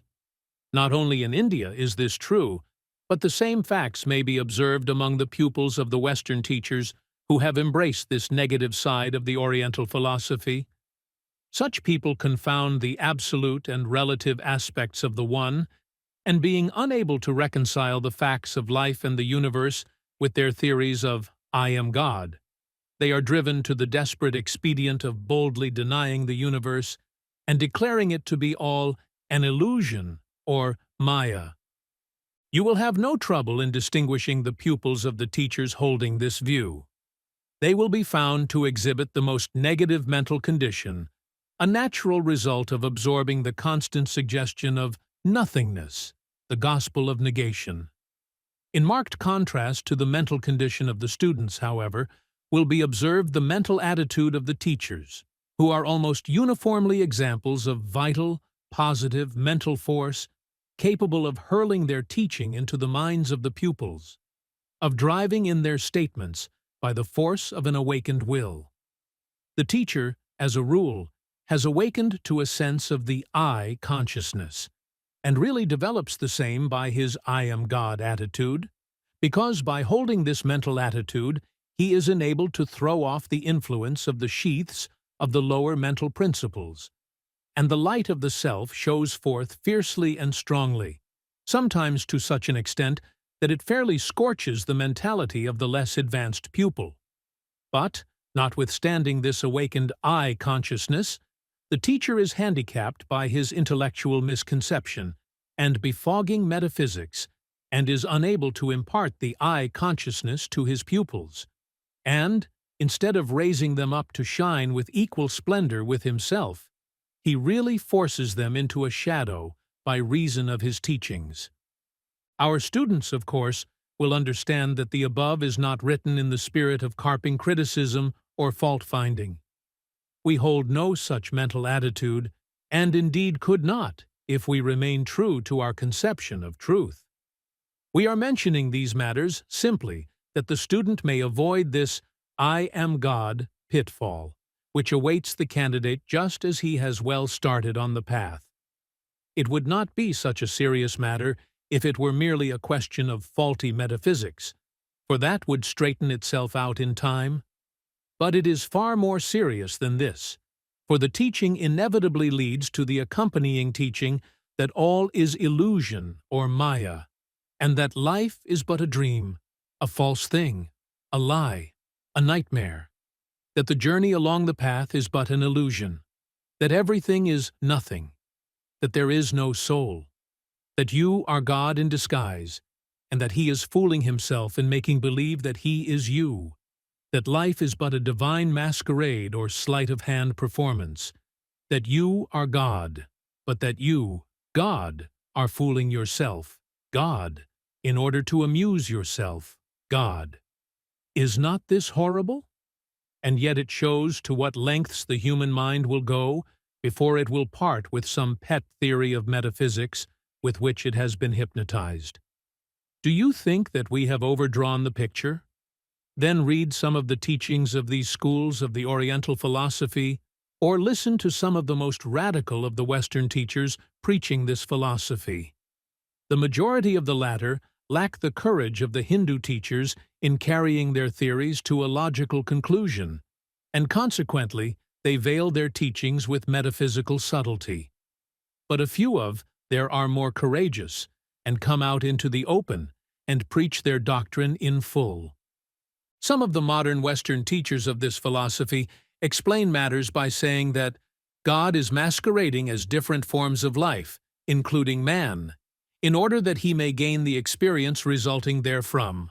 For although he has infinite and absolute wisdom and knowledge, he lacks the experience that comes only from actually living the life of the lowly forms, and therefore he descends thus in order to gain the needed experience.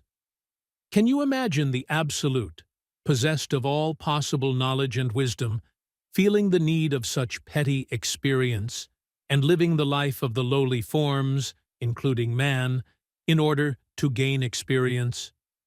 To what depths do these vain theories of man drive us? Another leading Western teacher, who has absorbed the teaching of certain branches of the Oriental philosophy, and who possesses the courage of his convictions, boldly announces that You, yourself, are the totality of being, and with your mind alone create, preserve, and destroy the universe, which is your owl, mental product. And again, the last mentioned teacher states, the entire universe is a bagatelle illustration of your own creative power, which you are now exhibiting for your own inspection. By their fruits shall you know them, is a safe rule to apply to all teachings. The philosophy that teaches that the universe is an illusion perpetrated by you, God, to amuse, entertain, or fool yourself, God, can have but one result, and that is the conclusion that everything is nothing, and all that is necessary to do is to sit down, fold your hands, and enjoy the divine exhibition of legerdemain that you are performing for your own entertainment, and then, when the show is over, return to your state of conscious godhood, and recall with smiles the pleasant memories of the conjure show that you created to fool yourself with during several billions of ages. That is what it amounts to, and the result is that those accepting this philosophy thrust upon them by forceful teachers, and knowing in their hearts that they are not God, but absorbing the suggestions of nothingness, are driven into a state of mental apathy and negativeness, the soul sinking into a stupor from which it may not be roused for a long period of time. We wish you to avoid confounding our teaching with this just mentioned.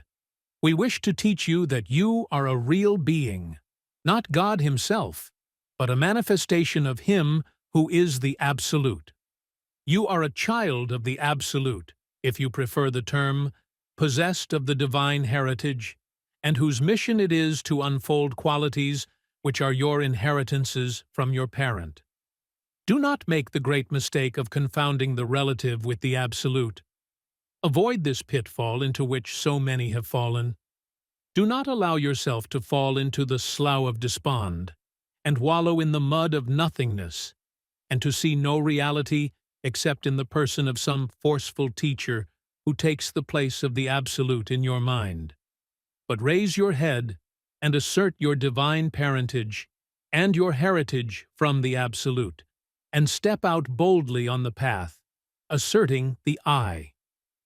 We must refer the candidate back to our advanced course for our teachings regarding the absolute and the relative.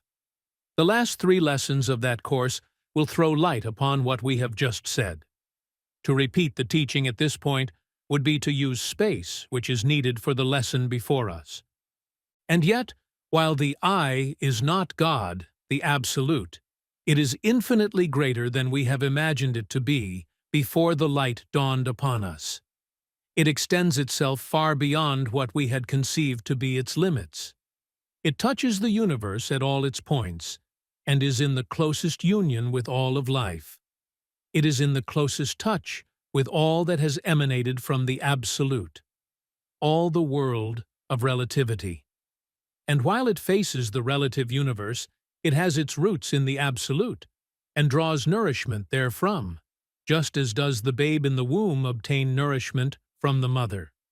It is verily a manifestation of God, and God's very essence is in it. Surely this is almost as high a statement as the I am God of the teachers just mentioned, and yet how different. Let us consider the teaching in detail in this lesson, and in portions of others to follow.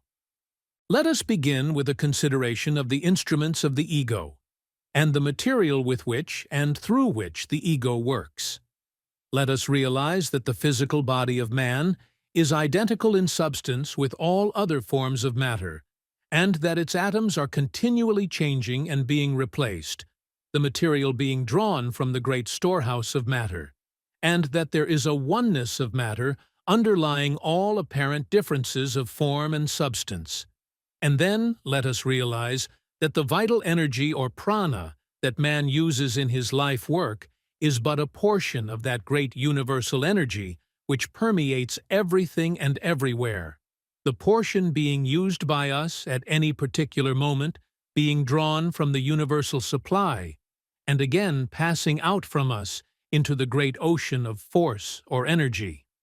And then let us realize that even the mind, which is so close to the real self that it is often mistaken for it, even that wonderful thing thought, is but a portion of the universal mind, the highest emanation of the Absolute beneath the plane of spirit, and that the mind, substance or chitta, that we are using this moment, is not ours separately and distinctly, but is simply a portion from the great universal supply, which is constant and unchangeable. Let us then realize that even this thing that we feel pulsing within us, that which is so closely bound up with the spirit as to be almost inseparable from it, that which we call life, is but a bit of that great life principle that pervades the universe, and which cannot be added to, nor subtracted from. When we have realized these things, and have begun to feel our relation, in these particulars, to the one great emanation of the Absolute, then we may begin to grasp the idea of the oneness of spirit, and the relation of the I to every other I, and the merging of the self into the one great self, which is not the extinction of individuality, as some have supposed, but the enlargement and extension of the individual consciousness until it takes in the whole. In Lessons 10 and 11 of the Advanced Course, we called your attention to the yogi teachings concerning akasa, or matter, and showed you that all forms of what we know as matter are but different forms of manifestation of the principle called akasa, or, as the Western scientists call it, ether. This ether, or akasa, is the finest, thinnest, and most tenuous form of matter. In fact, it is matter in its ultimate or fundamental form. The different forms of what we call matter being but manifestations of this akasa or ether, the apparent difference resulting from different rates of vibration, etc. We mention this fact here merely to bring clearly before your mind the fact of the universality of matter, to the end that you may realize that each and every particle of your physical body is but a portion of this great principle of the universe, fresh from the great storehouse, and just about returning to it again, for the atoms of the body are constantly changing. That which appears as your flesh today may have been part of a plant a few days before, and may be part of some other living thing a few days hence. Constant change is going on, and what is yours today was someone's else yesterday, and still another's tomorrow. You do not own one atom of matter personally. It is all a part of the common supply, the stream flowing through you and through all life, on and on forever. And so it is with the vital energy that you are using every moment of your life. You are constantly drawing upon the great universal supply of prana, then using what is given you, allowing the force to pass on to assume some other form. It is the property of all, and all you can do is to use what you need and allow it to pass on. There is but one force or energy, and that is to be found everywhere at all times. And even the great principle, mind-substance, is under the same law. It is hard for us to realize this. We are so apt to think of our mental operations as distinctively our own, something that belongs to us personally, that it is difficult for us to realize that mind-substance is a universal principle just as matter or energy, and that we are but drawing upon the universal supply in our mental operations. And more than this, the particular portion of mind-substance that we are using, although separated from the mind-substance used by other individuals by a thin wall of the very finest kind of matter, is really in touch with the other apparently separated minds, and with the universal mind of which it forms a part. Just as is the matter of which our physical bodies are composed really in touch with all matter, and just as is the vital force used by us really in touch with all energy, so is our mind-substance really in touch with all mind-substance. It is as if the ego in its progress were moving through great oceans of matter, energy, or mind-substance, making use of that of each which it needed and which immediately surrounded it, and leaving each behind as it moved on through the great volume of the ocean. This illustration is clumsy, but it may bring to your consciousness a realization that the ego is the only thing that is really yours, unchangeable and unaltered, and that all the rest is merely that portion of the universal supply that you draw to yourself for the wants of the moment. It may also bring more clearly before your mind the great unity of things, may enable you to see things as a whole, rather than as separated parts. Remember, you, the I, are the only real thing about and around you, all that has permanence, and matter, force, and even mind substance are but your instruments for use and expression. There are great oceans of each surrounding the I as it moves along. It is well for you also to bear in mind the universality of life. All of the universe is alive, vibrating and pulsating with life and energy and motion. There is nothing dead in the universe. Life is everywhere, and always accompanied by intelligence. There is no such thing as a dead, unintelligent universe. Instead of being atoms of life floating in a sea of death, we are atoms of life surrounded by an ocean of life, pulsating, moving, thinking, living. Every atom of what we call matter is alive. It has energy or force with it, and is always accompanied by intelligence and life. Look around us as we will, at the animal world, at the plant world, yes, even at the world of minerals, and we see life, life, life, all alive and having intelligence.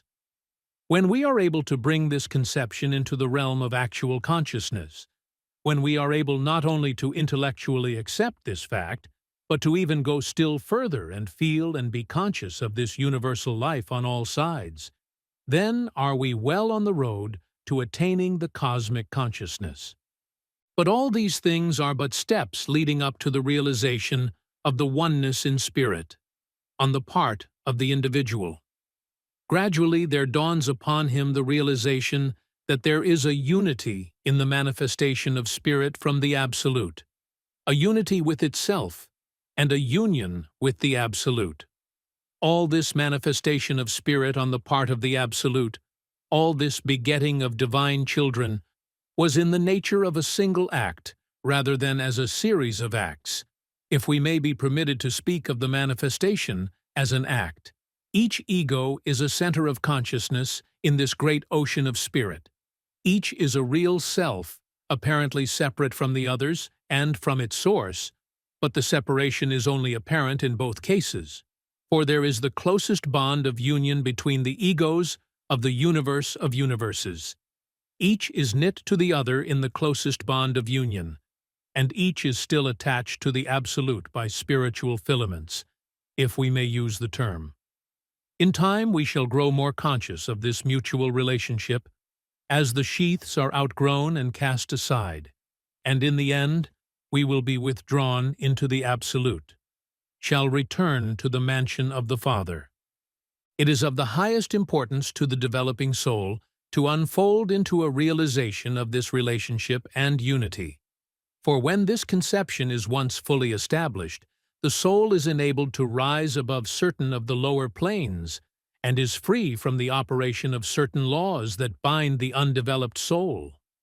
Therefore, the yogi teachers are constantly leading the candidates toward this goal, first by this path and then by that one, giving them different glimpses of the desired point, until finally the student finds a path best fitted for his feet, and he moves along straight to the mark, and throwing aside the confining bonds that have proved so irksome, he cries aloud for joy at his newfound freedom.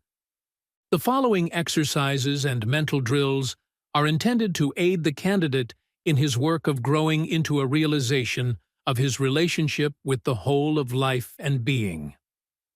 Mental Drill 1. Read over what we have said in the advanced course regarding the principle known as matter.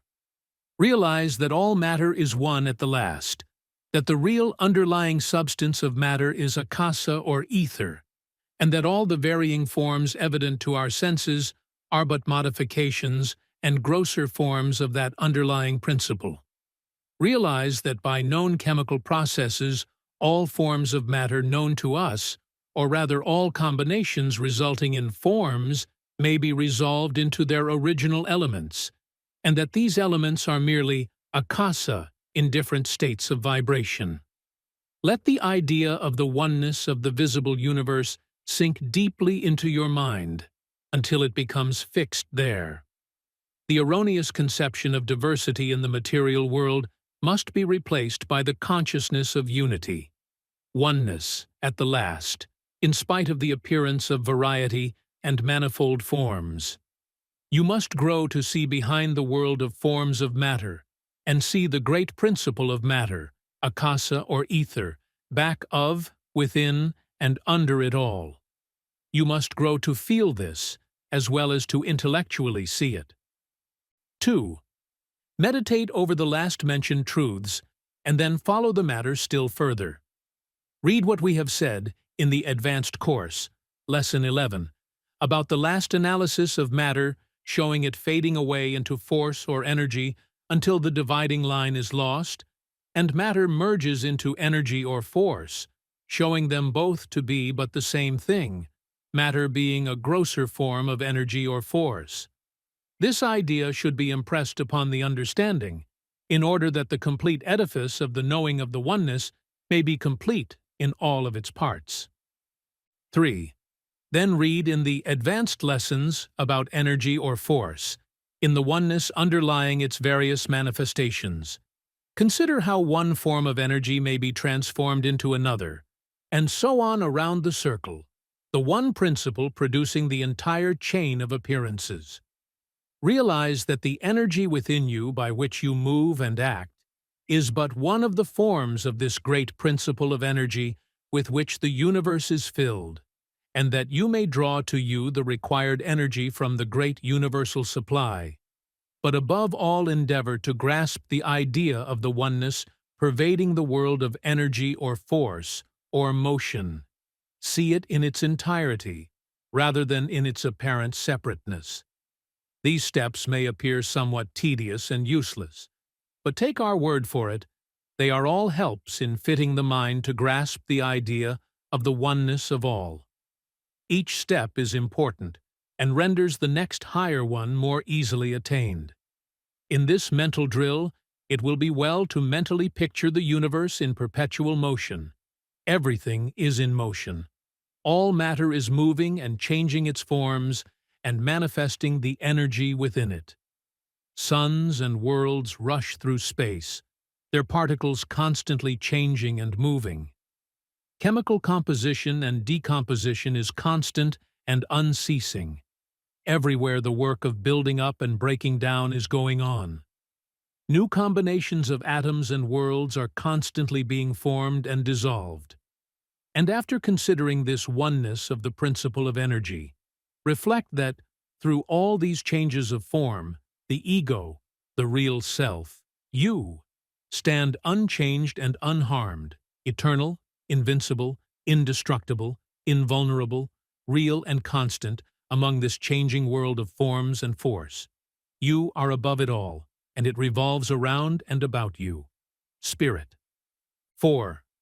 Read what we have said in the advanced course about force or energy, shading into mind substance, which is its parent.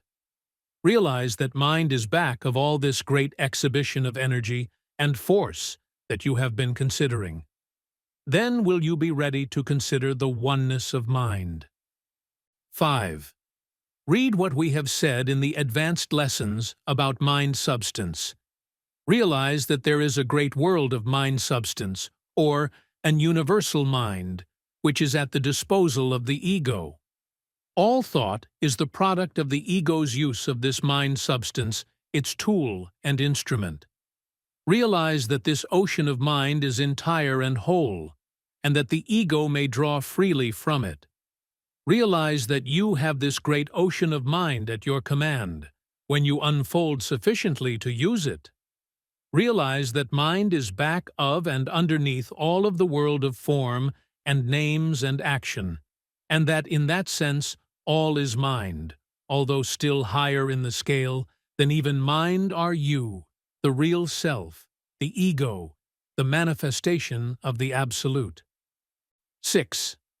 Realize your identity with and relationship to all of life. Look around you at life in all its forms, from the lowest to the highest, all being exhibitions of the great principle of life in operation along different stages of the path. Scorn not the humblest forms, but look behind the form and see the reality. Life. Feel yourself a part of the great universal life. Let your thoughts sink to the depths of the ocean and realize your kinship with the life back of the forms dwelling there. Do not confound the forms, often hideous from your personal point of view, with the principle behind them. Look at the plant life and the animal life, and seek to see behind the veil of form into the real life behind and underneath the form. Learn to feel your life throbbing and thrilling with the life principle in these other forms, and in the forms of those of your own race. Gaze into the starry skies and see there the numerous suns and worlds, all peopled with life in some of its myriad forms, and feel your kinship to it. If you can grasp this thought and consciousness, you will find yourself at one-ment with those whirling worlds, and, instead of feeling small and insignificant by comparison, you will be conscious of an expansion of self, until you feel that in those circling worlds is a part of yourself, that you are there also while standing upon the earth, that you are akin to all parts of the universe, nay, more, that they are as much your home as is the spot upon which you are standing. You will find sweeping upon you a sense of consciousness that the universe is your home, not merely a part of it, as you had previously thought. You will experience a sense of greatness and broadness and grandness such as you have never dreamed of. You will begin to realize at least a part of your divine inheritance, and to know indeed that you are a child of the infinite, the very essence of your divine parent being in the fibers of your being. At such times of realization, one becomes conscious of what lies before the soul in its upward path, and how small the greatest prizes that earth has to offer are when compared to some of these things before the soul, as seen by the eyes of the spiritual mind in moments of clear vision. You must not dispute with these visions of the greatness of the soul, but must treat them hospitably, for they are your very own, coming to you from the regions of your spiritual mind which are unfolding into consciousness. 7. The highest step in this dawning consciousness of the oneness of all is the one in which is realized that there is but one reality, and at the same time the sense of consciousness that the I is in that reality. It is most difficult to express this thought in words, for it is something that must be felt, rather than seen by the intellect. When the soul realizes that the spirit within it is, at the last, the only real part of it, and that the Absolute and its manifestation as spirit is the only real thing in the universe, a great step has been taken. But there is still one higher step to be taken before the full sense of the oneness and reality comes to us. That step is the one in which we realize the identity of the I with the great I of the universe. The mystery of the manifestation of the Absolute in the form of the Spirit is veiled from us. The mind confesses its inability to penetrate behind the veil shielding the Absolute from view, although it will give us a report of its being conscious of the presence of the Absolute just at the edge of the boundary line. But the highest region of the spiritual mind, when explored by the advanced souls who are well along the path, reports that it sees beyond the apparent separation of spirit from spirit, and realizes that there is but one reality of spirit, and that all the I's are really but different views of that one, centers of consciousness upon the surface of the one great I, the center of which is the Absolute itself. This certainly penetrates the whole region of the spiritual mind, and gives us all the message of oneness of the spirit, just as the intellect satisfies us with its message of the oneness of matter, energy, and mind. The idea of oneness permeates all planes of life. The sense of reality of the I that is apparent to you in the moments of your clearest mental vision is really the reflection of the sense of reality underlying the whole. It is the consciousness of the whole, manifesting through your point or center of consciousness.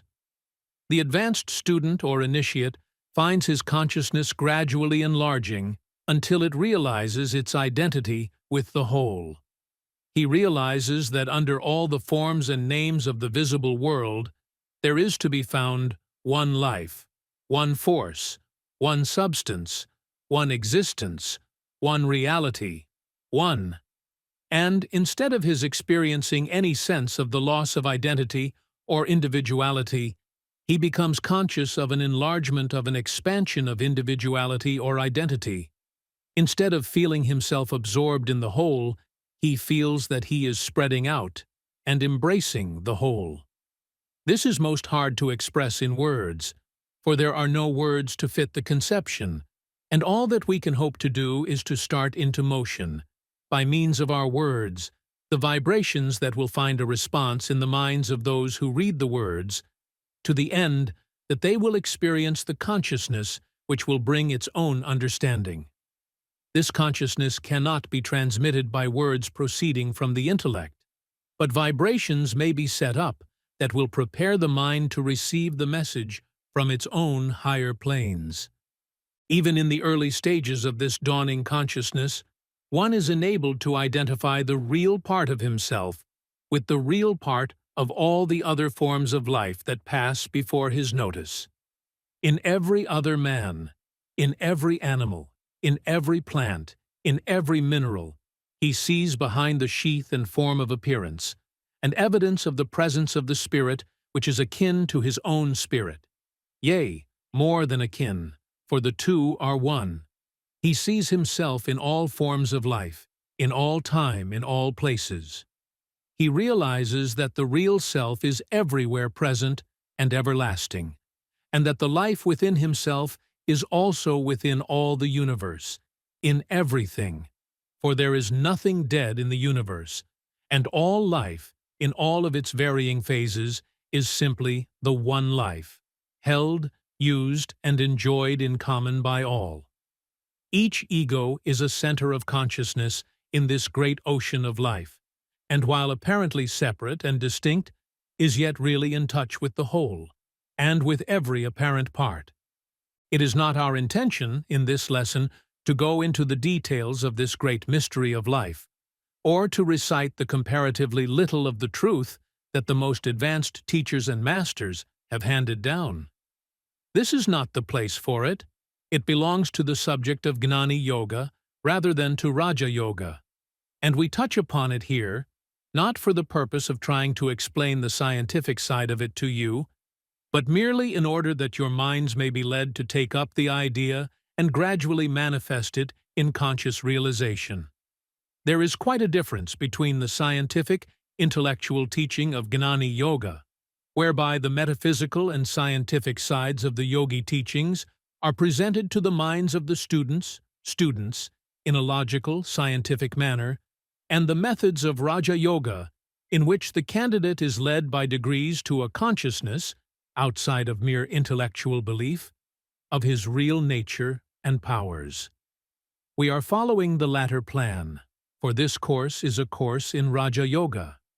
We are aiming to present the matter to the mind in such a manner that it may prepare the way for the dawning consciousness by brushing away the preconceived notions and prejudices and allowing a clean entrance for the new conception. Much that we have said in this lesson may appear, on the one hand, like useless repetition, and, on the other hand, like an incomplete presentation of the scientific side of the yogi teachings. But it will be found, in time, that the effect has been that the mind of the student has undergone a change from the absorbing of the idea of the oneness of life and the expansion of the self. The candidate is urged not to be in too much of a hurry. Development must not be forced. Read what we have written, and practice the mental drills we have given, even if they may appear trifling and childish to some of you. We know what they will do for you, and you will agree with us in time. Make haste slowly. You will find that the mind will work out the matter, even though you be engaged in your ordinary work and have forgotten the subject for the time. The greater portion of mental work is done in this way, while you are busy with something else, or even asleep, for the subconscious portion of the mind works along the lines pointed out for it and performs its task. As we have said, the purpose of this lesson is to bring you in the way of the unfoldment of consciousness, rather than to teach you the details of the scientific side of the yogi teachings. Development is the keynote of Raja Yoga, and the reason that we wish to develop this sense of the reality of the I and the expansion of the self at this place is that thereby you may assert your mastery over matter, energy, and mind. Before you may mount your throne as king, you must fully realize in consciousness that you are the reality in this world of appearances. You must realize that you, the real you, are not only existent and real, but that you are in touch with all else that is real, and that the roots of your being are grounded in the Absolute itself. You must realize that instead of being a separate atom of reality, isolated and fixed in a narrow space, you are a center of consciousness in the whole of reality, and that the universe of universes is your home, that your center of consciousness might be moved on to a point trillions of miles from the earth, which distance would be trillions of miles, as nothing in space, and still you, the awakened soul, would be just as much at home there as here, that even while you are here, your influence extends far out into space. Your real state, which will be revealed to you gradually throughout the ages, is so great and grand that your mind in its present state of development cannot grasp even the faint reflection of that glory. We wish you to try to form at least a faint idea of your real state of being, in order that you may control the lower principles by the force of your awakened will, which will depends upon your degree of consciousness of the real self. As man grows in understanding and consciousness of the real self, so does his ability to use his will grow. Will is the attribute of the real self.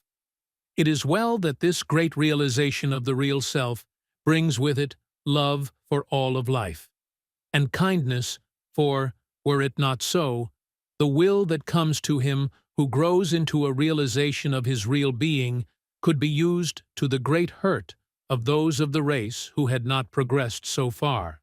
Their relative hurt, we mean, for in the end, and at the last, no soul is ever really hurt. But the dawning power brings with it greater love and kindness, and the higher the soul mounts, the more is it filled with the higher ideals, and the more does it throw from it the lower animal attributes. It is true that some souls, growing into a consciousness of their real nature, without an understanding of what it all means, may commit the error of using the awakened will for selfish ends, as may be seen in the cases of the black magicians spoken of in the occult writings, and also in the cases of well-known characters in history and in modern life, who manifest an enormous will, which they misuse. All of this class of people of great will have stumbled or grown blindly into a consciousness, or partial consciousness, of the real nature, but lack the restraining influence of the higher teachings. But such misuse of the will brings pain and unrest to the user, and he is eventually driven into the right road. We do not expect our students to grasp fully this idea of the expansion of self. Even the highest grasp it only partially. But until you get a glimmering of the consciousness, you will not be able to progress far on the path of Raja Yoga. You must understand what you are before you are able to use the power that lies dormant within you. You must realize that you are the master before you can claim the powers of the master and expect to have your commands obeyed. So, bear patiently with us, your teachers, while we set before you the lessons to be learned, the tasks to be performed. The road is long and is rough in places. The feet may become tired and bruised, but the reward is great, and there are resting places along the path. Be not discouraged if your progress seems slow, for the soul must unfold naturally, as does the flower, without haste, without force. And be not dismayed nor affrighted if you occasionally catch a glimpse of your higher self. As M.C. says in her notes on Light on the Path, see Advanced Course, page 95, to have seen thy soul in its bloom is to have obtained a momentary glimpse in thyself of the transfiguration which shall eventually make thee more than man. To recognize is to achieve the great task of gazing upon the blazing light without dropping the eyes, and not falling back in terror as though before some ghastly phantom. This happens to some, and so, when the victory is all but won, it is lost. Peace be with thee.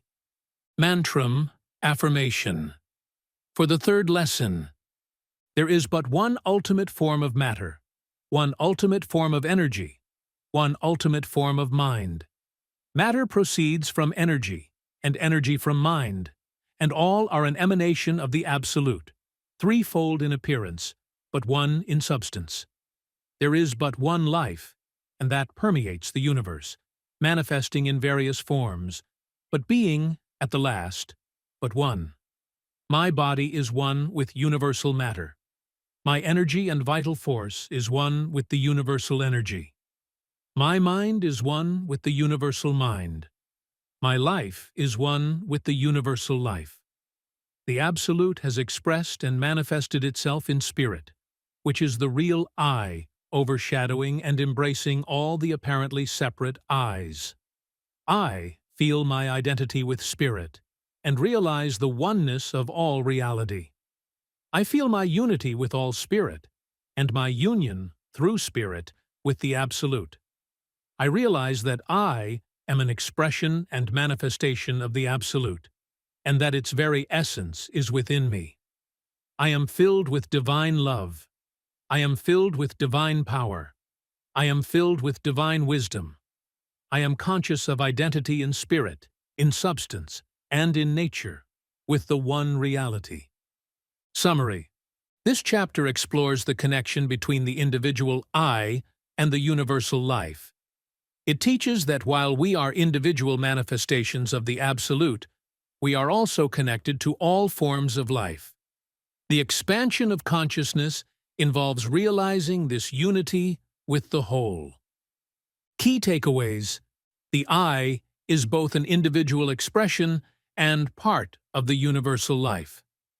True realization comes from recognizing oneness with all life. The ego's separation is an illusion. The real self is interconnected with all that exists. Action items. Spend time in nature, consciously feeling your connection to all living beings. Practice loving-kindness meditation, extending compassion to yourself and all beings. Reflect on relationships in your life where you feel separation, and consciously cultivate a sense of unity. To continue listening, step deeper into the wisdom at Next Level Soul TV, where sacred teachings, spiritual cinema, transformative courses, and divine stories await your soul's unfolding. Enter the portal at www.nextlevelsoul.tv and let your spirit remember what it already knows. Awaken, expand, and evolve.